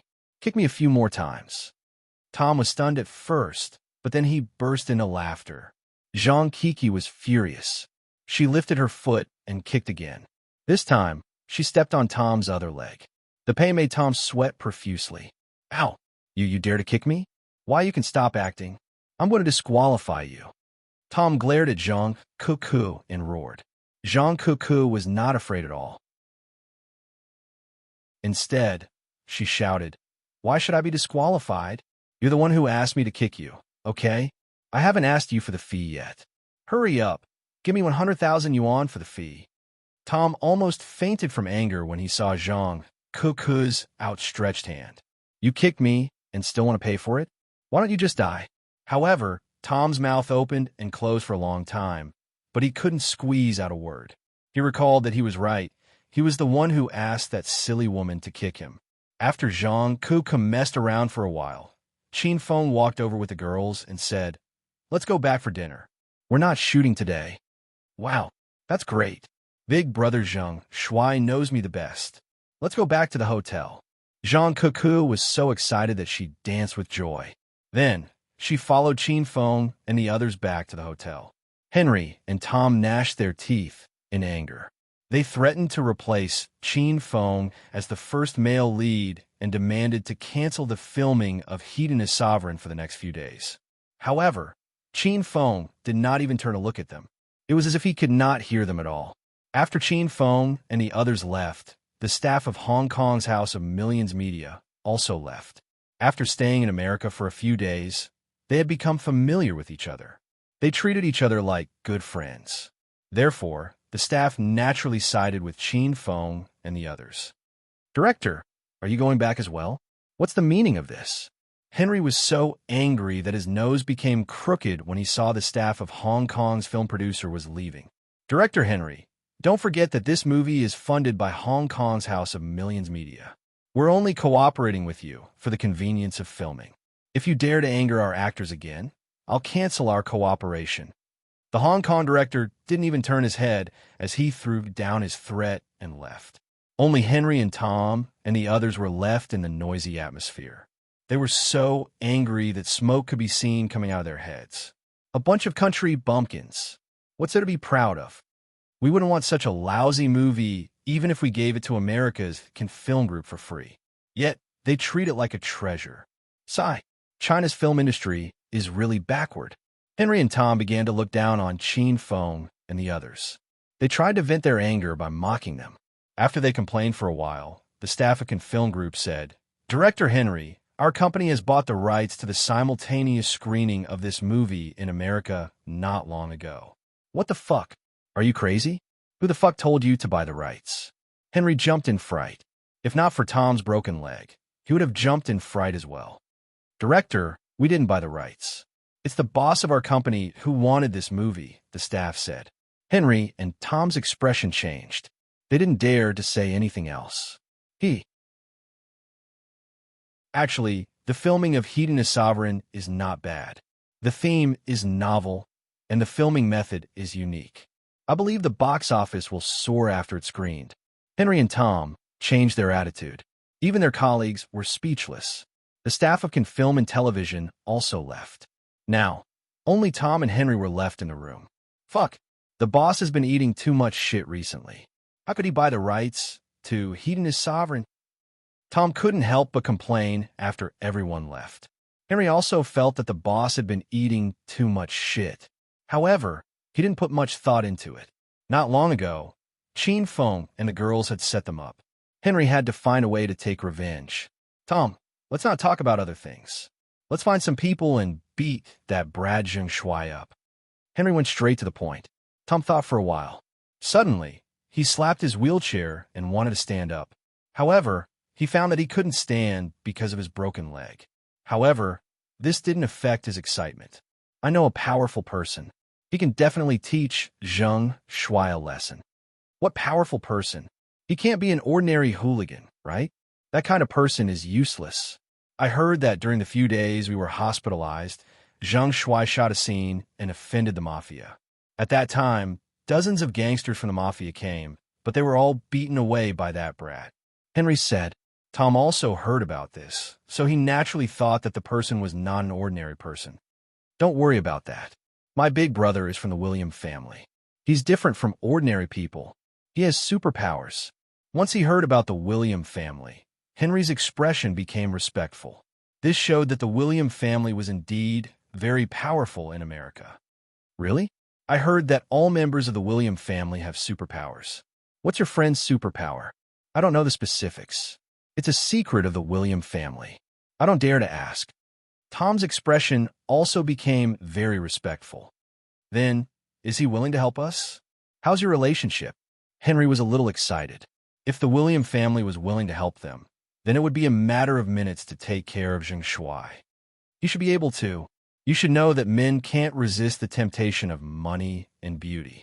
Previously, when I asked him for help, I gave him money or gave him celebrities to play with. He always helped me. Okay. As long as your big brother is willing to help us, money and beauty are not a problem. We must regain our lost reputation. Otherwise, we won't be able to survive in this industry anymore, Henry said. Tom nodded. He agreed with Henry's words. The two of them had only been hospitalized for slightly more than a week. After they came out, they realized that many things had changed. For example, the few American colleagues who left just now. They used to fawn over the two of them, but now they didn't even want to talk to them. After Tom and Henry discussed the plan to deal with Qin Feng, Tom started to call his big brother for help. Qin Feng brought the women back to the hotel. They had lunch together and returned to their respective rooms. After spending some time with Han Ying, Qin Feng and Han Ying regained the feeling they had in the past. Han Ying's fear of contact gradually improved. At least now, when Qin Feng hugged and touched her, Han Ying wasn't as nervous anymore. I'm going to take a call. Qin Feng's cell phone rang while he was watching TV with Han Ying and Ma Xin in the living room. Who is it? Qin Feng went to the bedroom and answered the call. Brother Zheng Shuai, right? I'm William Hill. I've already told the higher-ups of the William family that 2 higher-ups want to see you tonight. I've even booked a hotel. Let's meet at the Watson Hotel at 7 p.m. It had been 2 days since Qin Feng destroyed the Mafia's base. William Hill had received news so quickly. It seemed like he was really afraid of death. Okay, I'll be there in a minute. Wait for me at the hotel entrance. If I don't see you, I'll leave. Qin Feng hung up the phone and returned to the living room. He put on the white suit that was on the sofa. Qin Feng, are you going out? Han Ying asked Qin Feng. I have something to do. You guys continue watching TV. What is it? Why don't big sister Ying and I accompany you? Ma Xin came up and held Qin Feng's arm. She looked Qin Feng up and down with her beautiful eyes, as if she suspected that Qin Feng was going to have an affair. Stop looking. With beauties like you and Ying accompanying me every day, where can I find another woman? I'm going to take care of business. It's inconvenient for you guys to follow me. Qin Feng saw through Ma Xin's intentions with a glance. Ma Xin was so happy that she couldn't close her mouth. Brat, you have good taste. I'll walk you out.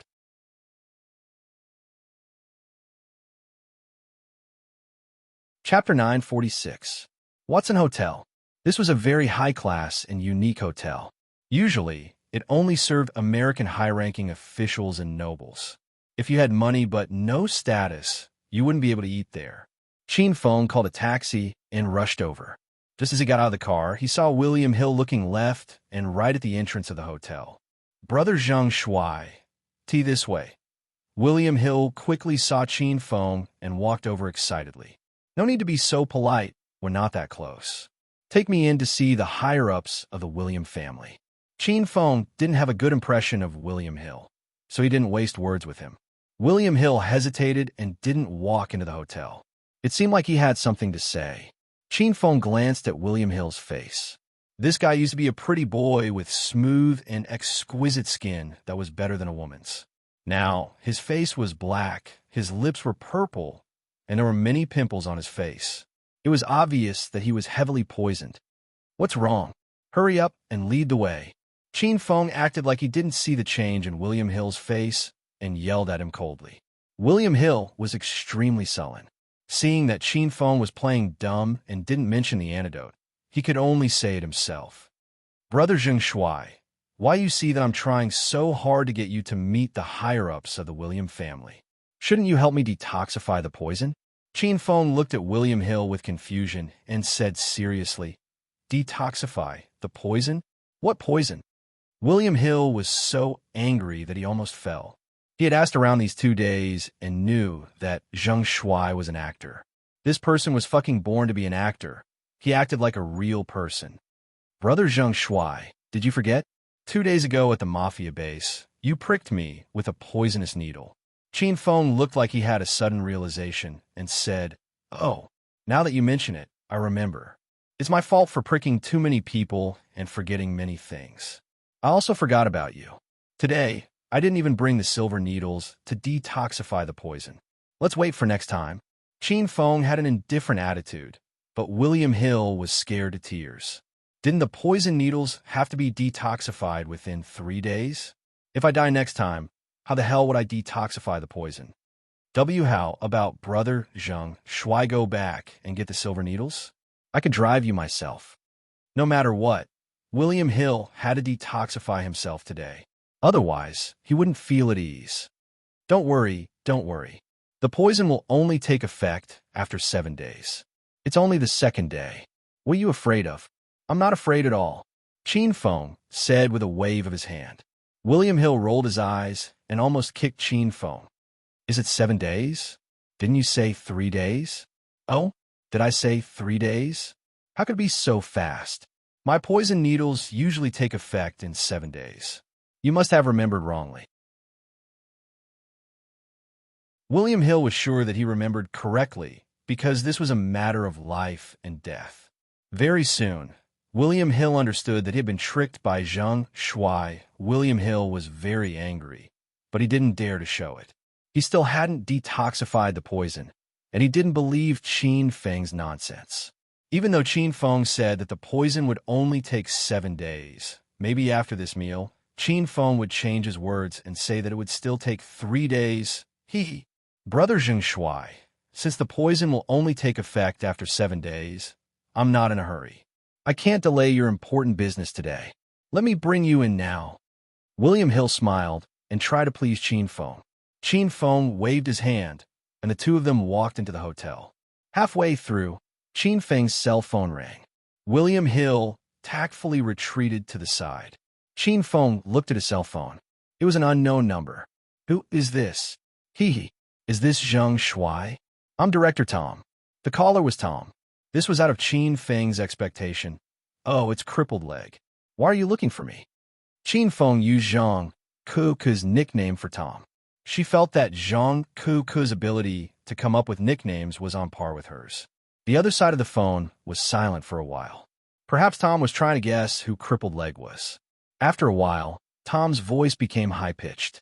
It seemed like he already knew that he was Crippled Leg. Where are you, Zheng Shuai?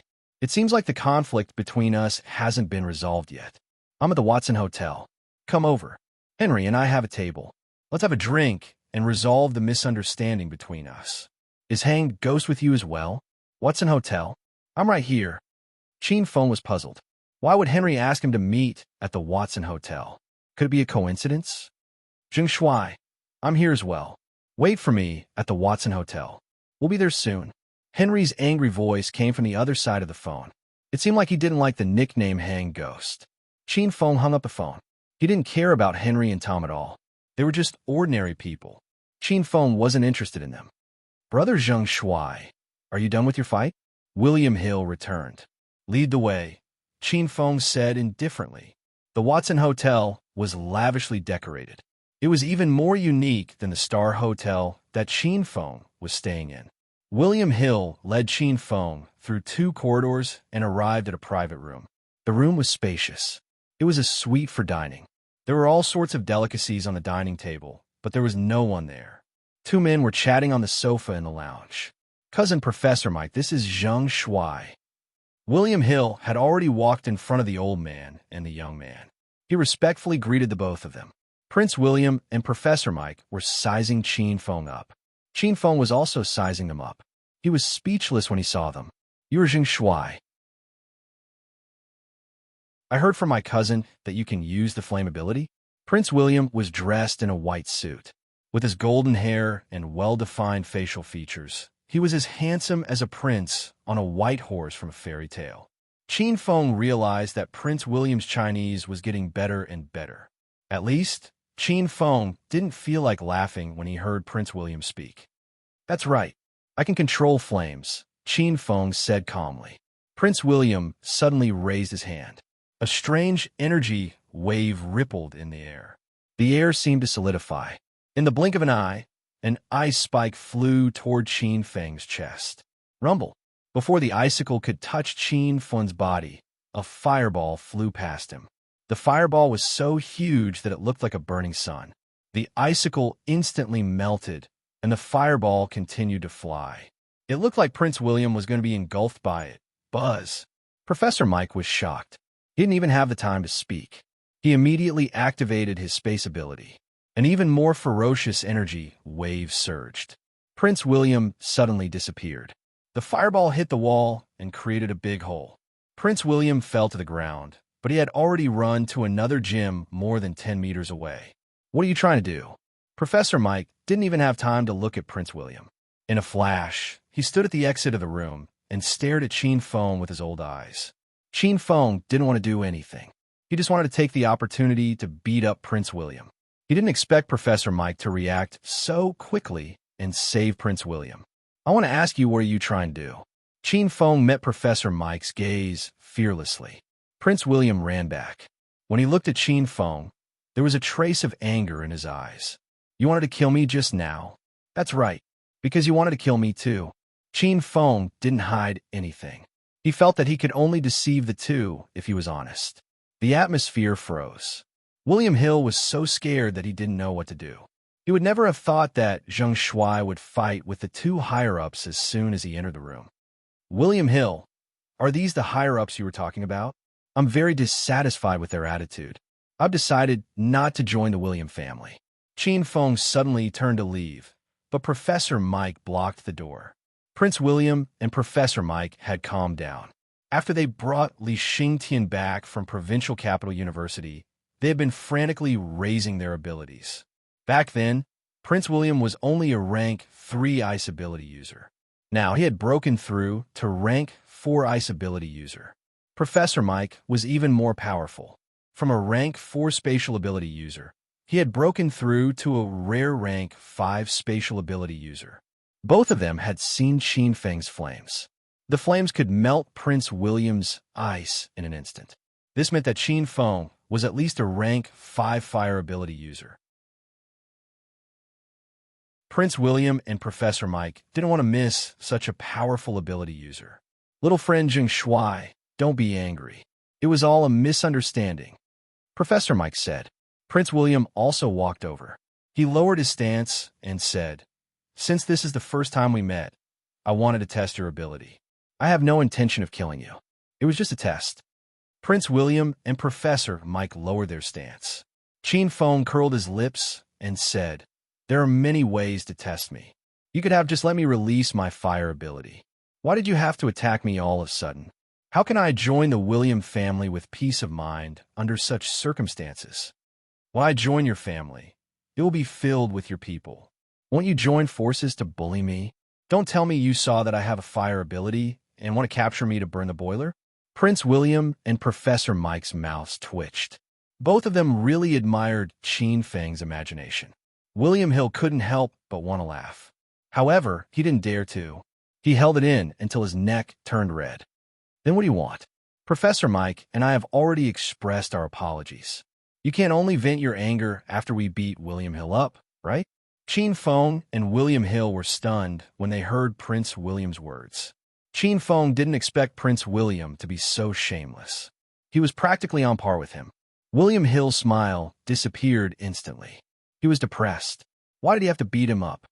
"Brother Zheng Shuai, we are good friends. I'm sure you won't beat me up, right?" William Hill looked at Qin Feng guiltily.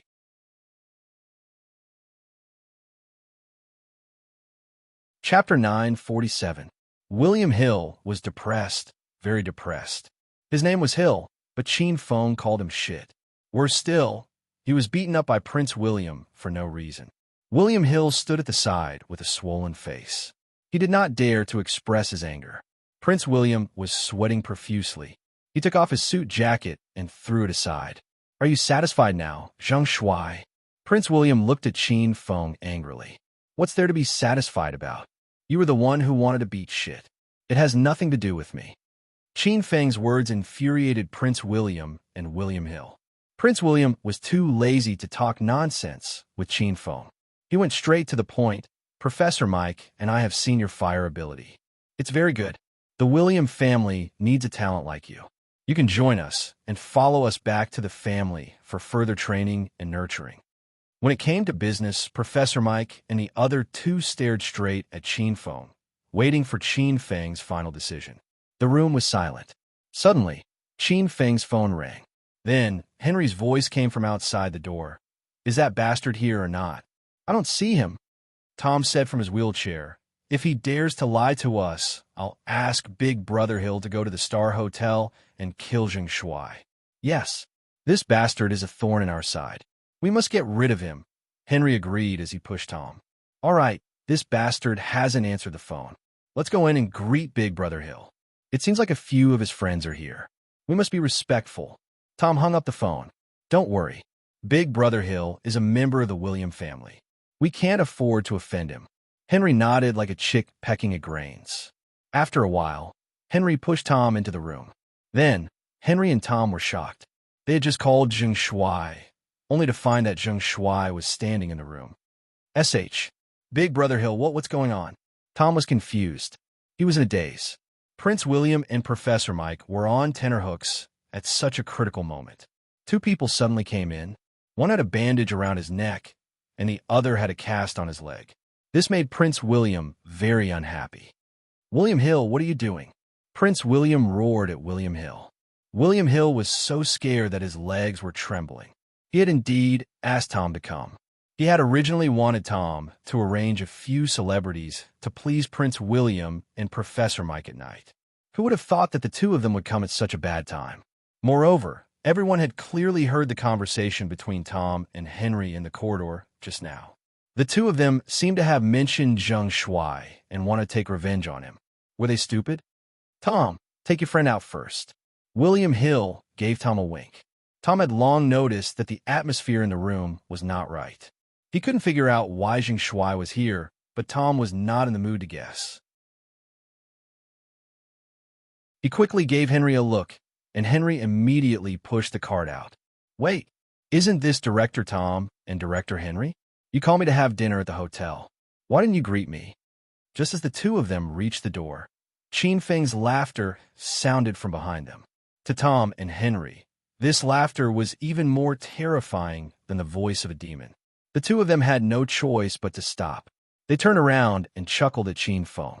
"Yo, so the superstar Zheng Shuai is here too. I'm so sorry that I didn't recognize you just now." The sudden change in the situation confused Prince William and the other two. They didn't expect that Zheng Shuai really knew these two people. "It's okay. It's not too late to recognize me now." "Oh, right. You said that you would treat me to dinner tonight. Is it in this private room?" "Huh. Let me think about it. I feel that something is wrong. Are you guys planning a feast at Hongmen for me?"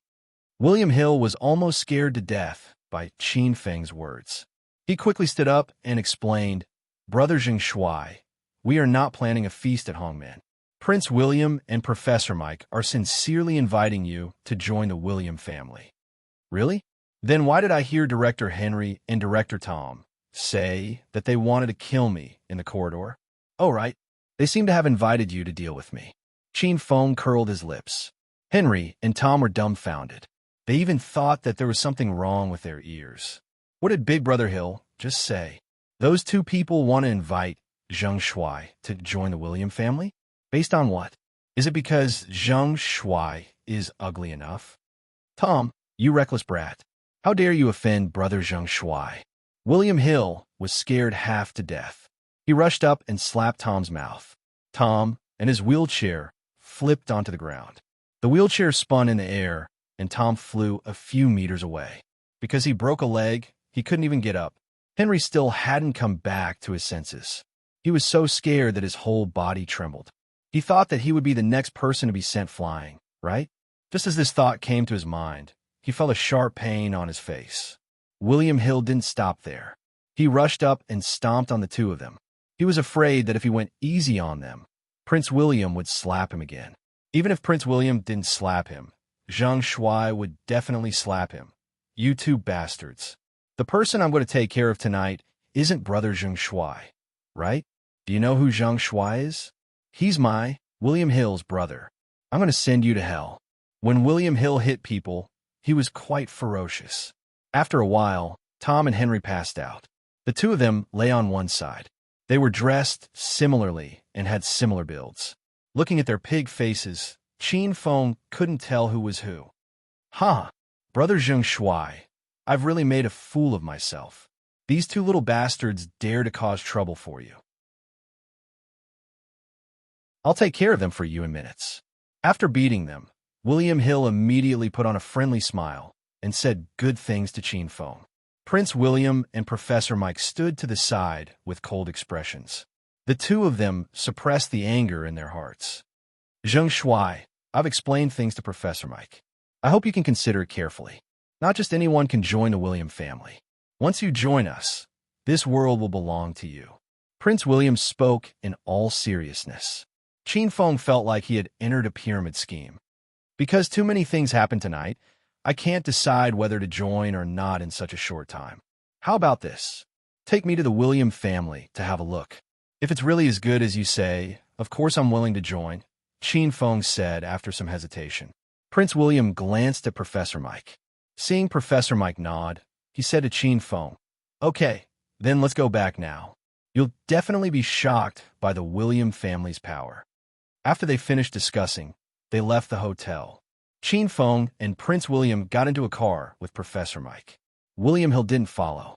He was left behind to deal with Tom and Henry's matters. He was also in charge of paying the bill. The three of them sat in a Lincoln Stretch limousine. There was a special driver driving. The space in the back was very luxurious.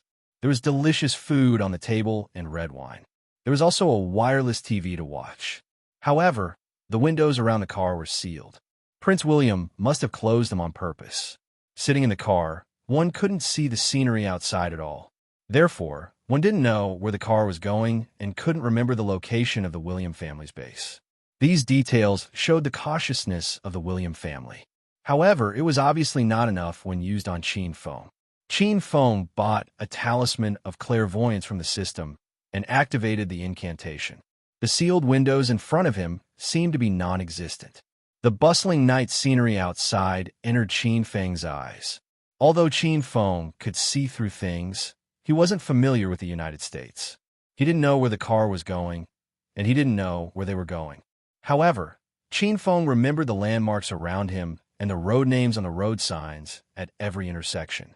After that, Chin Feng only needed to find someone who was familiar with the terrain to find the William family's base in a matter of minutes. The car moved forward at a steady pace, driving steadily all the way. Later, Chin Feng closed his eyes and pretended to be asleep. However, he was constantly paying attention to the situation outside the car. After driving for more than an hour, the car stopped.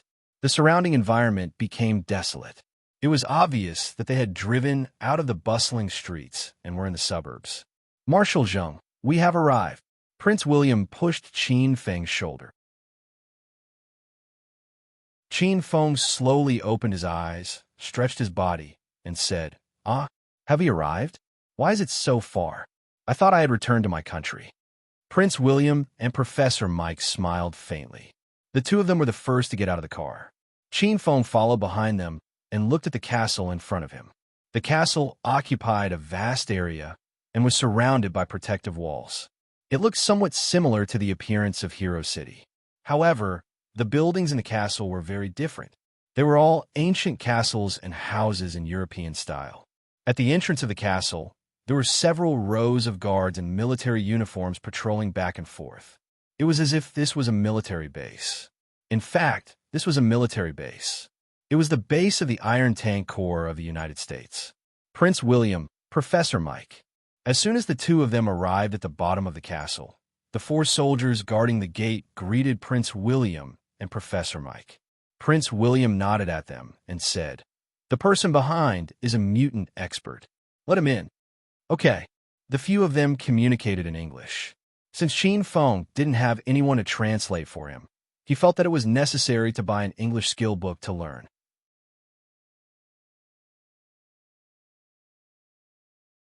Chapter 948. What were you talking about just now? Were you scolding me? Chin Feng could already understand English and could even speak it fluently. However, he pretended not to understand at all and looked at Prince William with a blank expression.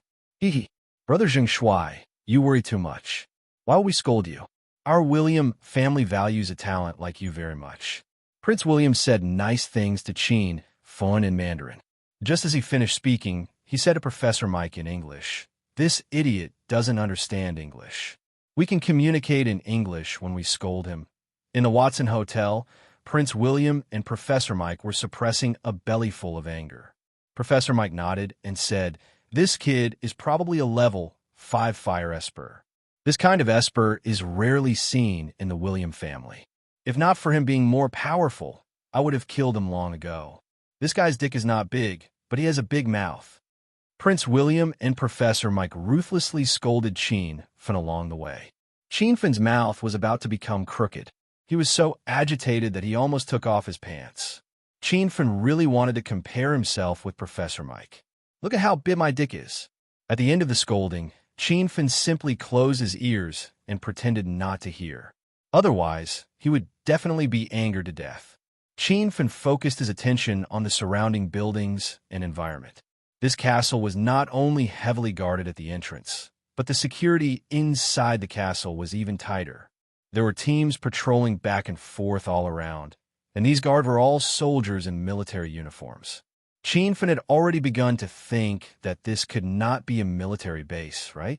Prince William and Professor Mike walked very quickly, as if they did not want Qianfen to see too many things. The two of them turned here and there until Qianfen was dizzy. Finally, they walked into a domineering ancient castle. Prince William, what were you talking about along the way? You're not talking bad about me, are you? Qianfen asked again. Prince William immediately shut his mouth and then said with a smile in Mandarin, Brother Zheng Shuai, don't worry. Professor Mike and I are not vile people who curse behind people's backs. We, the William family of America, are upright gentlemen. Qianfen was so disgusted by the way Prince William spouted nonsense with a straight face. Why was this guy the same as him? That's true. I don't think the two of you are that kind of people. Those despicable people who speak ill of others behind their backs deserve to be struck by lightning and die a horrible death. Their sons don't have any concubines, and they have hemorrhoids on the corners of their mouths and abscesses on their foreheads. These people are all beasts worse than pigs and dogs. Qianfen had been scolded the entire way, and now he was paying them all back in one breath. The smile on Prince William's face froze. Professor Mike clenched his fists behind his back. He looked like he was ready to fight Qianfen at any time. Why did the two of you suddenly stop? Do you think I'm wrong? Qianfen looked at the two of them suspiciously. Prince William swallowed his saliva and held it in for a long time before saying, yes. Professor Mike was so old that he couldn't even say such words that went against his heart. He changed the topic and said, let's go. I'll show you the power of our William family. The two of them turned around and started to walk forward. However, the instant they turned around, their expressions became extremely cold. Qianfen laughed as he followed behind them. Oh, right. Where is this? Is this the base of the William family's arcanists? This is a training base. Professor Mike was so angry that he could no longer speak. Prince William was forced to answer Qianfen helplessly. I heard that the William family is rich in arcanists. Is it because of your family's genetic heritage? Don't tell me that every member of the William family is born arcanist. Qianfen followed the two of them through the hall and walked to the innermost staircase. However, they did not go up. Instead, they followed the staircase to the basement. While Qianfen observed the terrain, he asked all kinds of questions to find out about the William family situation. Professor Mike and Prince William's eyes flashed with impatience. Prince William said, I'll tell you in detail after you've decided to join the William family. Qianfen asked a few more questions. He discovered that Prince William was evasive and did not answer the main point. After asking for a long time, he still did not get any answers. In order not to arouse Prince William's suspicion, Qianfen simply stopped asking. The three of them had already reached the basement. They passed through a long and narrow walkway and arrived in front of a double iron door. Prince William, Professor Mike. There are also guards around the iron door. Prince William waved his hand and said, Open the door. Rumble. 4 of the 8 guards continued to stand guard while the other 4 pulled the iron chain on the door. This door was probably made of pure steel. The sound of the door opening was so loud that it sounded like thunder. The door opened, and Qianfen followed the two into the room. Inside was a vast and spacious space. It was no less than 10,000 square meters. The underground of this castle had probably been dug out and turned into this secret underground base. There were many people in the base. These people were training in different compartments. Some of them released fire arcanists, some released ice arcanists, and some even released lightning arcanists and wind arcanists. The sound of the surroundings was incessant. The temperature of the entire base also changed.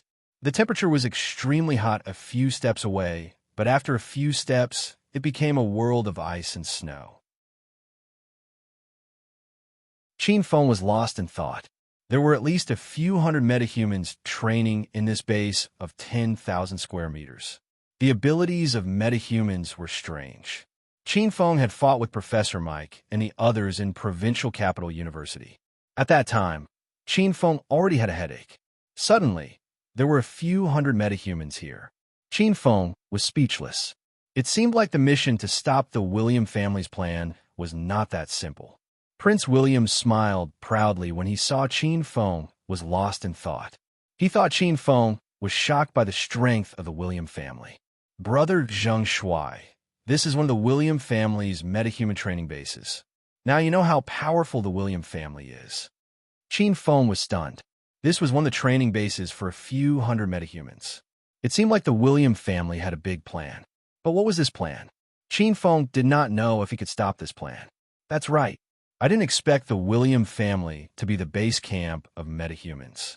Basically, all the metahumans in the world have gathered here, Qin Feng said, pretending to be calm. Ha! Of course, our family has a complete set of training programs for adepts. As long as you join our big family, Brother Zheng Shuai's strength will increase even faster. Furthermore, we have the assistance of drugs and experiments that can speed up the advancement of adepts' abilities. Prince William was rarely praised by Qin Feng.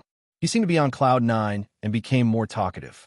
Qin Feng followed Prince William's words and asked, "You have drugs and experiments that can help improve your abilities? That's great. Can I have a look at your drug and experiment base?" A cold glint flashed in Prince William's eyes. He quickly smiled and said, "Ha. Brother Zheng Shuai, don't worry. Since you think the William family is not bad, you can join us first. We will focus on training you in the future. You can have the drugs and experiments." Qin Feng realized that Prince William was indeed cunning. This guy was very vigilant when he was in Provincial Capital University. Maybe it was because he suffered a loss last time. Prince William was even more vigilant now. You're right.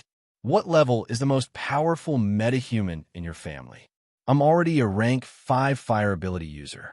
If you don't have a metahuman stronger than me, what's the point of me joining you? Qin Feng said, "Brother Zheng Shuai, you don't have to worry about this. Our William family is currently training level 6 arcanists. If nothing goes wrong, we will soon succeed." Speaking of level 6 arcanists, Prince William's face flashed with pride. Qin Feng was shocked. The William family is going to train a rank 6 metahuman? When Qin Feng was at Jindu University, he couldn't even defeat Professor Mike, a rank 4 spatial ability user. Now that Professor Mike had become a rank 5 spatial ability user, Qin Feng had indirectly fought with Professor Mike at the Watson Hotel not long ago. Now that Qin Feng had broken through to stage 9 inner chi, he found it difficult to defeat Professor Mike. After all, metahumans were different from Chinese martial artists. Metahumans were unpredictable. If the William family trained a rank 6 metahuman, Qin Feng was sure that he would fail this mission. "Mr. Zheng Shuai, since you have made up your mind, why don't you join the William family? I promise you will become a rank 6 fire ability user as soon as possible." Prince William continued to tempt Qin Feng. Qin Feng pretended to think for a while and said, "Okay, I'm satisfied with the William family. I agree to join you." Prince William and Professor Mike were delighted. Qin Feng was a rank 5 fire ability user. The William family didn't have many metahumans of this level. Moreover, the William family was in urgent need of experts. Qin Feng's joining would be a great help to the William family. After Qin Feng agreed to join the William family, Prince William told him what to do next. He wanted Qin Feng to go back and prepare for a few days.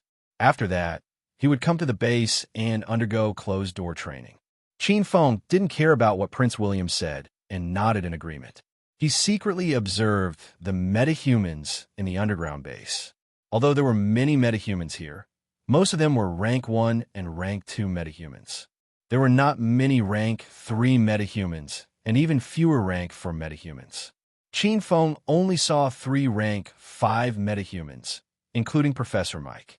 Prince William and Professor Mike brought Qin Feng to tour the entire underground base. Qin Feng also roughly understood the situation of the base. There seemed to be a lot of metahumans here, but if a fight broke out, not many could be of use.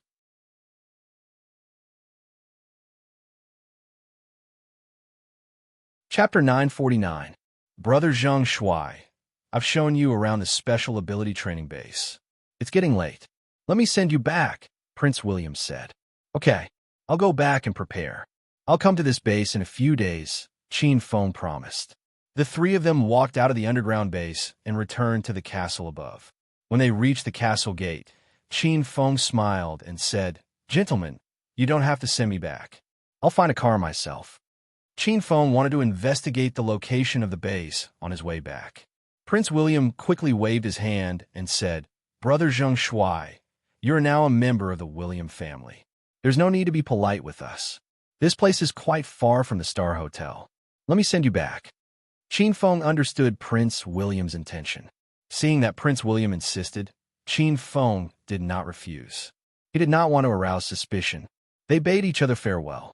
Professor Mike did not follow them. He was probably busy with his own business. Prince William and Qin Feng sat in the Lincoln limousine and returned. The windows of the Lincoln limousine were rolled down. Qin Feng could not see the situation outside. He was too lazy to talk to Prince William. He closed his eyes and pretended to be asleep. "Brother Zheng Shuai, we've arrived." Qin Feng was woken up by Prince William. He stretched and said, "Have we arrived? It feels so far. How am I going to find your base next time? I can't remember the way." Prince William smiled and said, "Brother Zheng Shuai, don't worry. Call me when you're done. I'll come and pick you up." Prince William was cautious. Qin Feng chatted for a while and returned to the hotel. "Qin Feng, are you all right? Why are you back so late? Your phone is off too." Ma Xin and Han Ying came to greet Qin Feng as soon as he returned to the suite. It was the wee hours of the morning, and the two girls were still awake. They were obviously worried about Qin Feng. "I'm fine. Go to sleep." Qin Feng patted the two girls' shoulders. He felt a surge of warmth in his heart. Prince William had asked Qin Feng to turn off his phone when they left the Watson Hotel and boarded the Lincoln limousine. That was why Qin Feng could not get through to him. When Han Ying saw that Qin Feng was fine, her furrowed brows relaxed. Ma Xin pulled Qin Feng's arm and sniffed his white shirt a few times. "No scent of women's perfume? Don't tell me you washed your clothes before you left." Ma Xin looked at Qin Feng with a questioning gaze. "What kind of weather is this?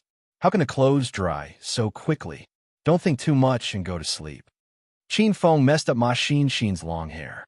Ma Xin pouted and glared at Qin Feng. The two girls played with Qin Feng for a while before going to bed. Qin Feng lay on the sofa and took out his phone to call Yu Qing. "Brother Zheng Shuai, what's the matter?" Ever since he went to the mafia base with Qin Feng 3 days ago, Yu Qing was now very respectful towards Qin Feng. He even called him Big Brother. "President Yu, I'll send you a few road signs. Investigate according to these routes and see where your final destination is." Once Qin Feng returned, he started investigating the location of the base they were going to tonight. "Sure, no problem. I'm very familiar with Watson's area." Qin Feng hung up the phone and sent Yu Qing the dozens of road signs he had memorized with his X-ray vision tonight. He also sent the names of the landmarks near each road sign.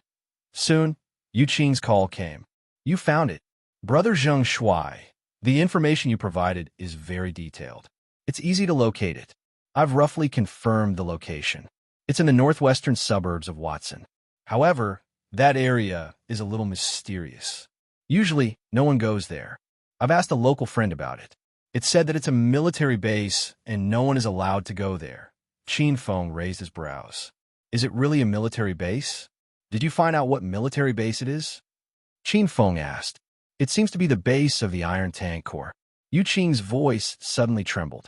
Not long ago, he had followed Qin Feng to destroy the mafia's base. Now, Qin Feng was asking about the base of the Iron Tank Corps. Yu Qing was very worried. Is Brother Zheng Shuai going to annihilate the Iron Tank Corps? This is going to be very difficult. Iron Tank Corps? Is it related to the William family? It's related. The Iron Tank Corps is an important secret army of America. Its leader is the current patriarch of the William family, William Hagen. Yu Qing's heart beat faster. He felt that Brother Zheng Shuai was really going to attack the Iron Tank Corps. "I see. All right, I got it." Qin Feng finally understood that the place he was going to tonight was the base of the Iron Tank Corps. Qin Feng did not expect that the William family would train their metahumans in a military base invested by the country. He wondered if the U.S. government knew about this.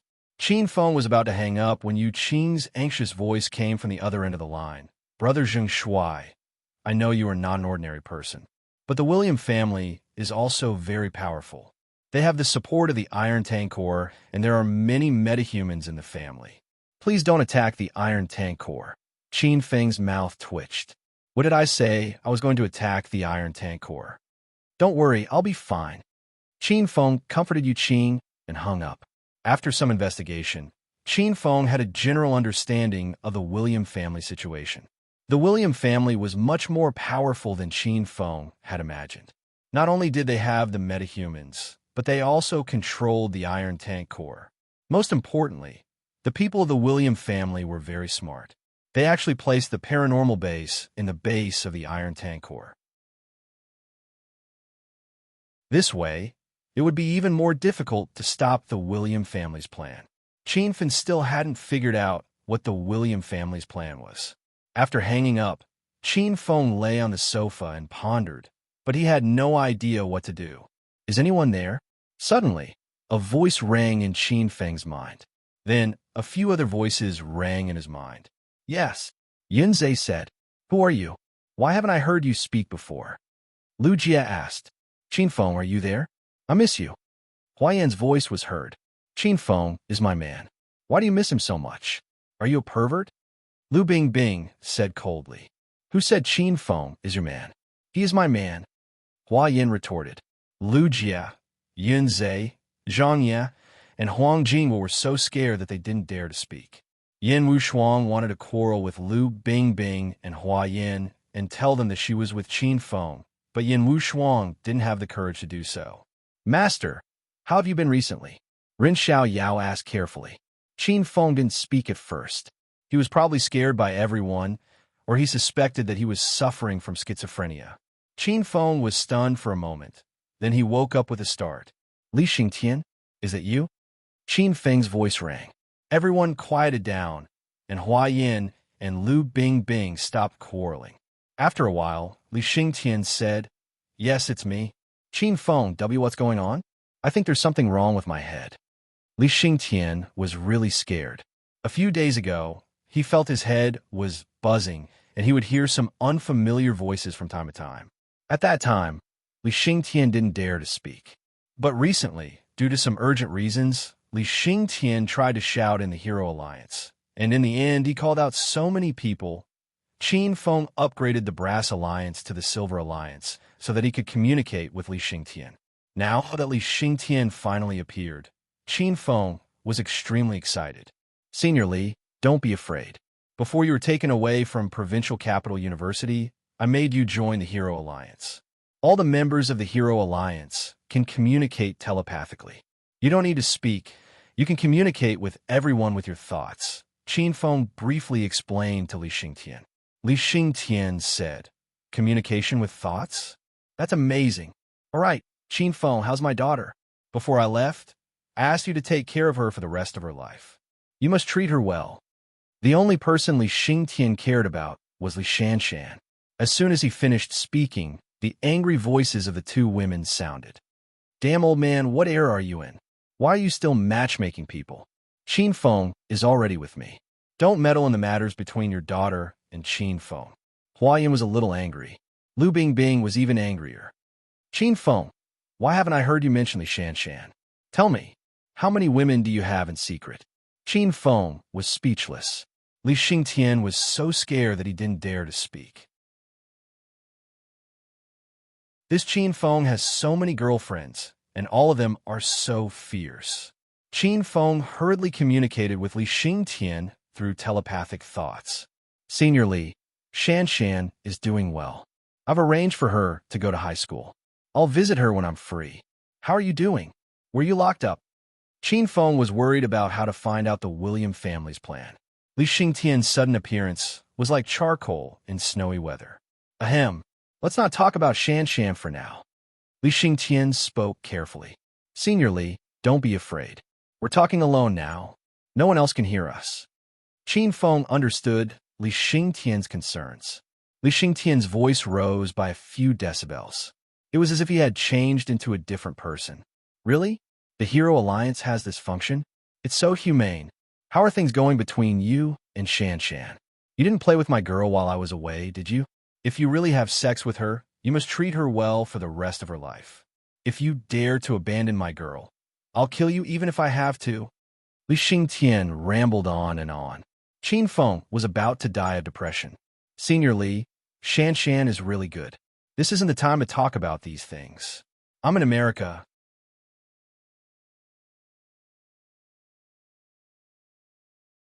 Chapter 950. Of course, I came to America to save you, Qin Feng said with a straight face.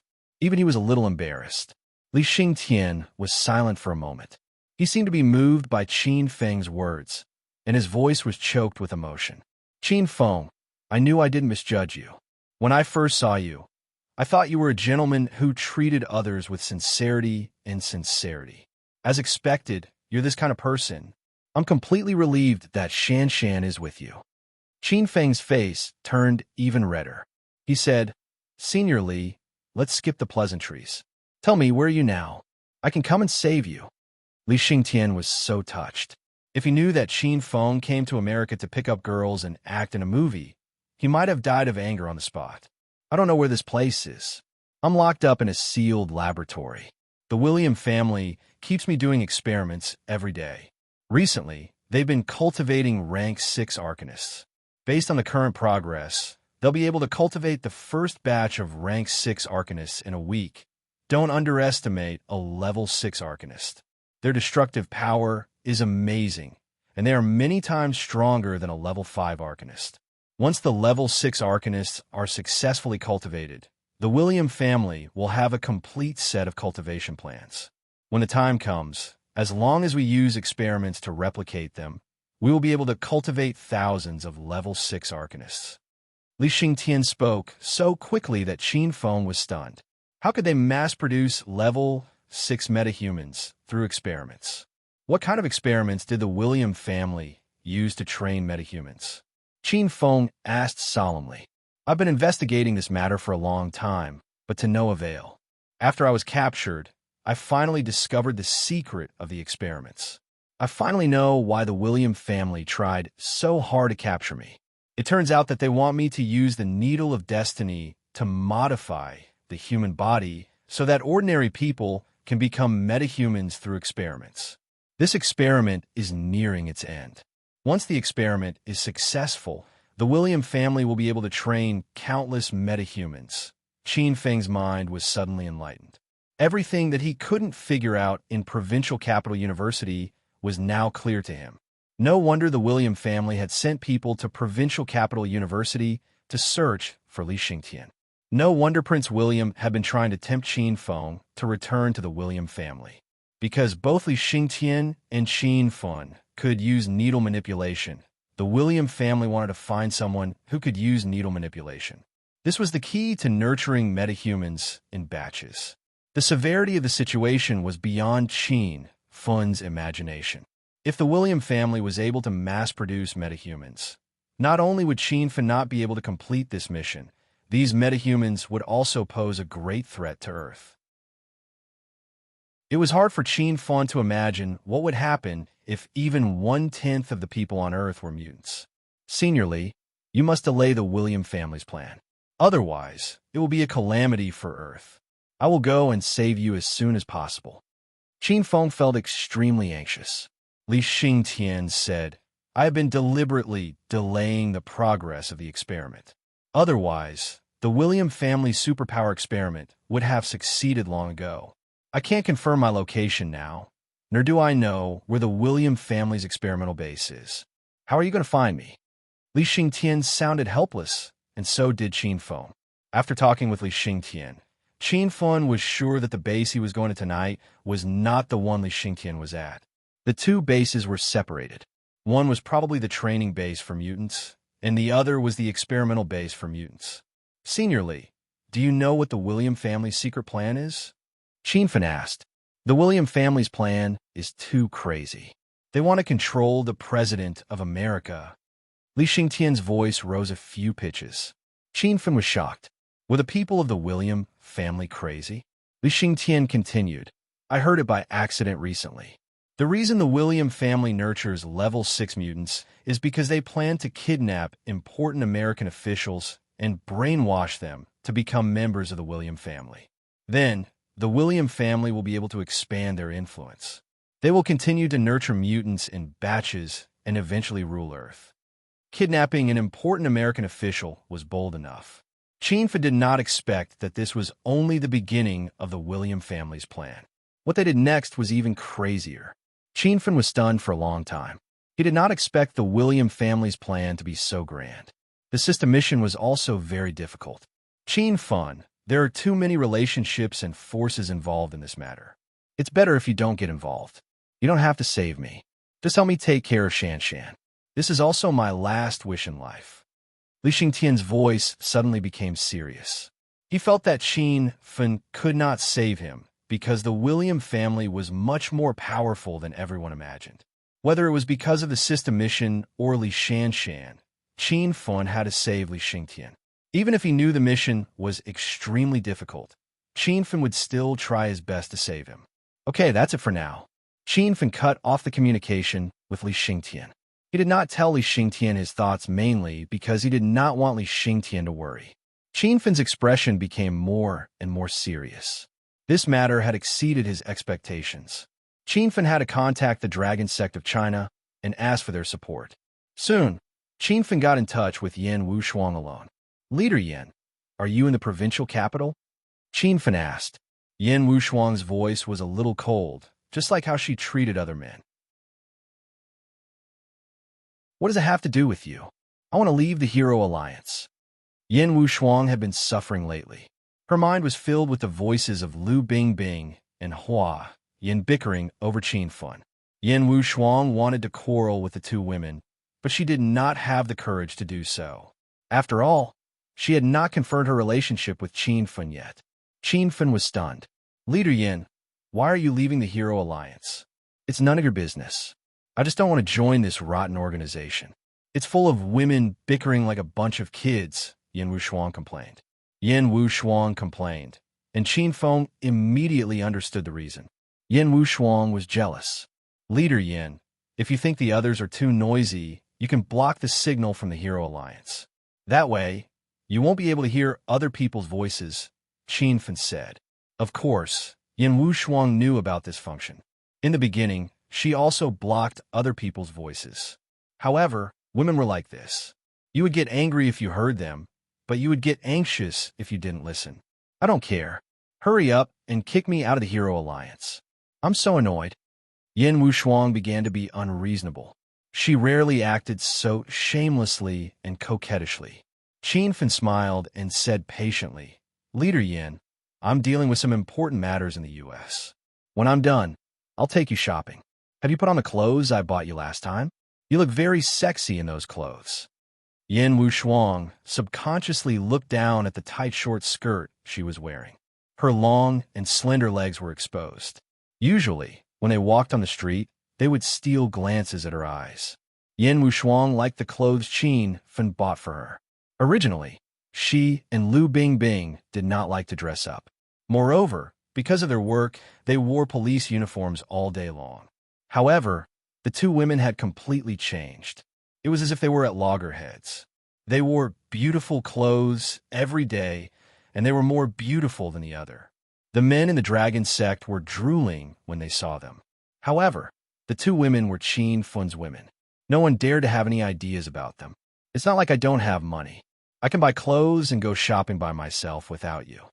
Yan Wushuang's voice was still a little cold, but she did not mention leaving the Hero Alliance anymore. Chinfan raised the corner of his mouth and continued, Leader Yin is so sexy and beautiful. It's not safe for you to go shopping alone.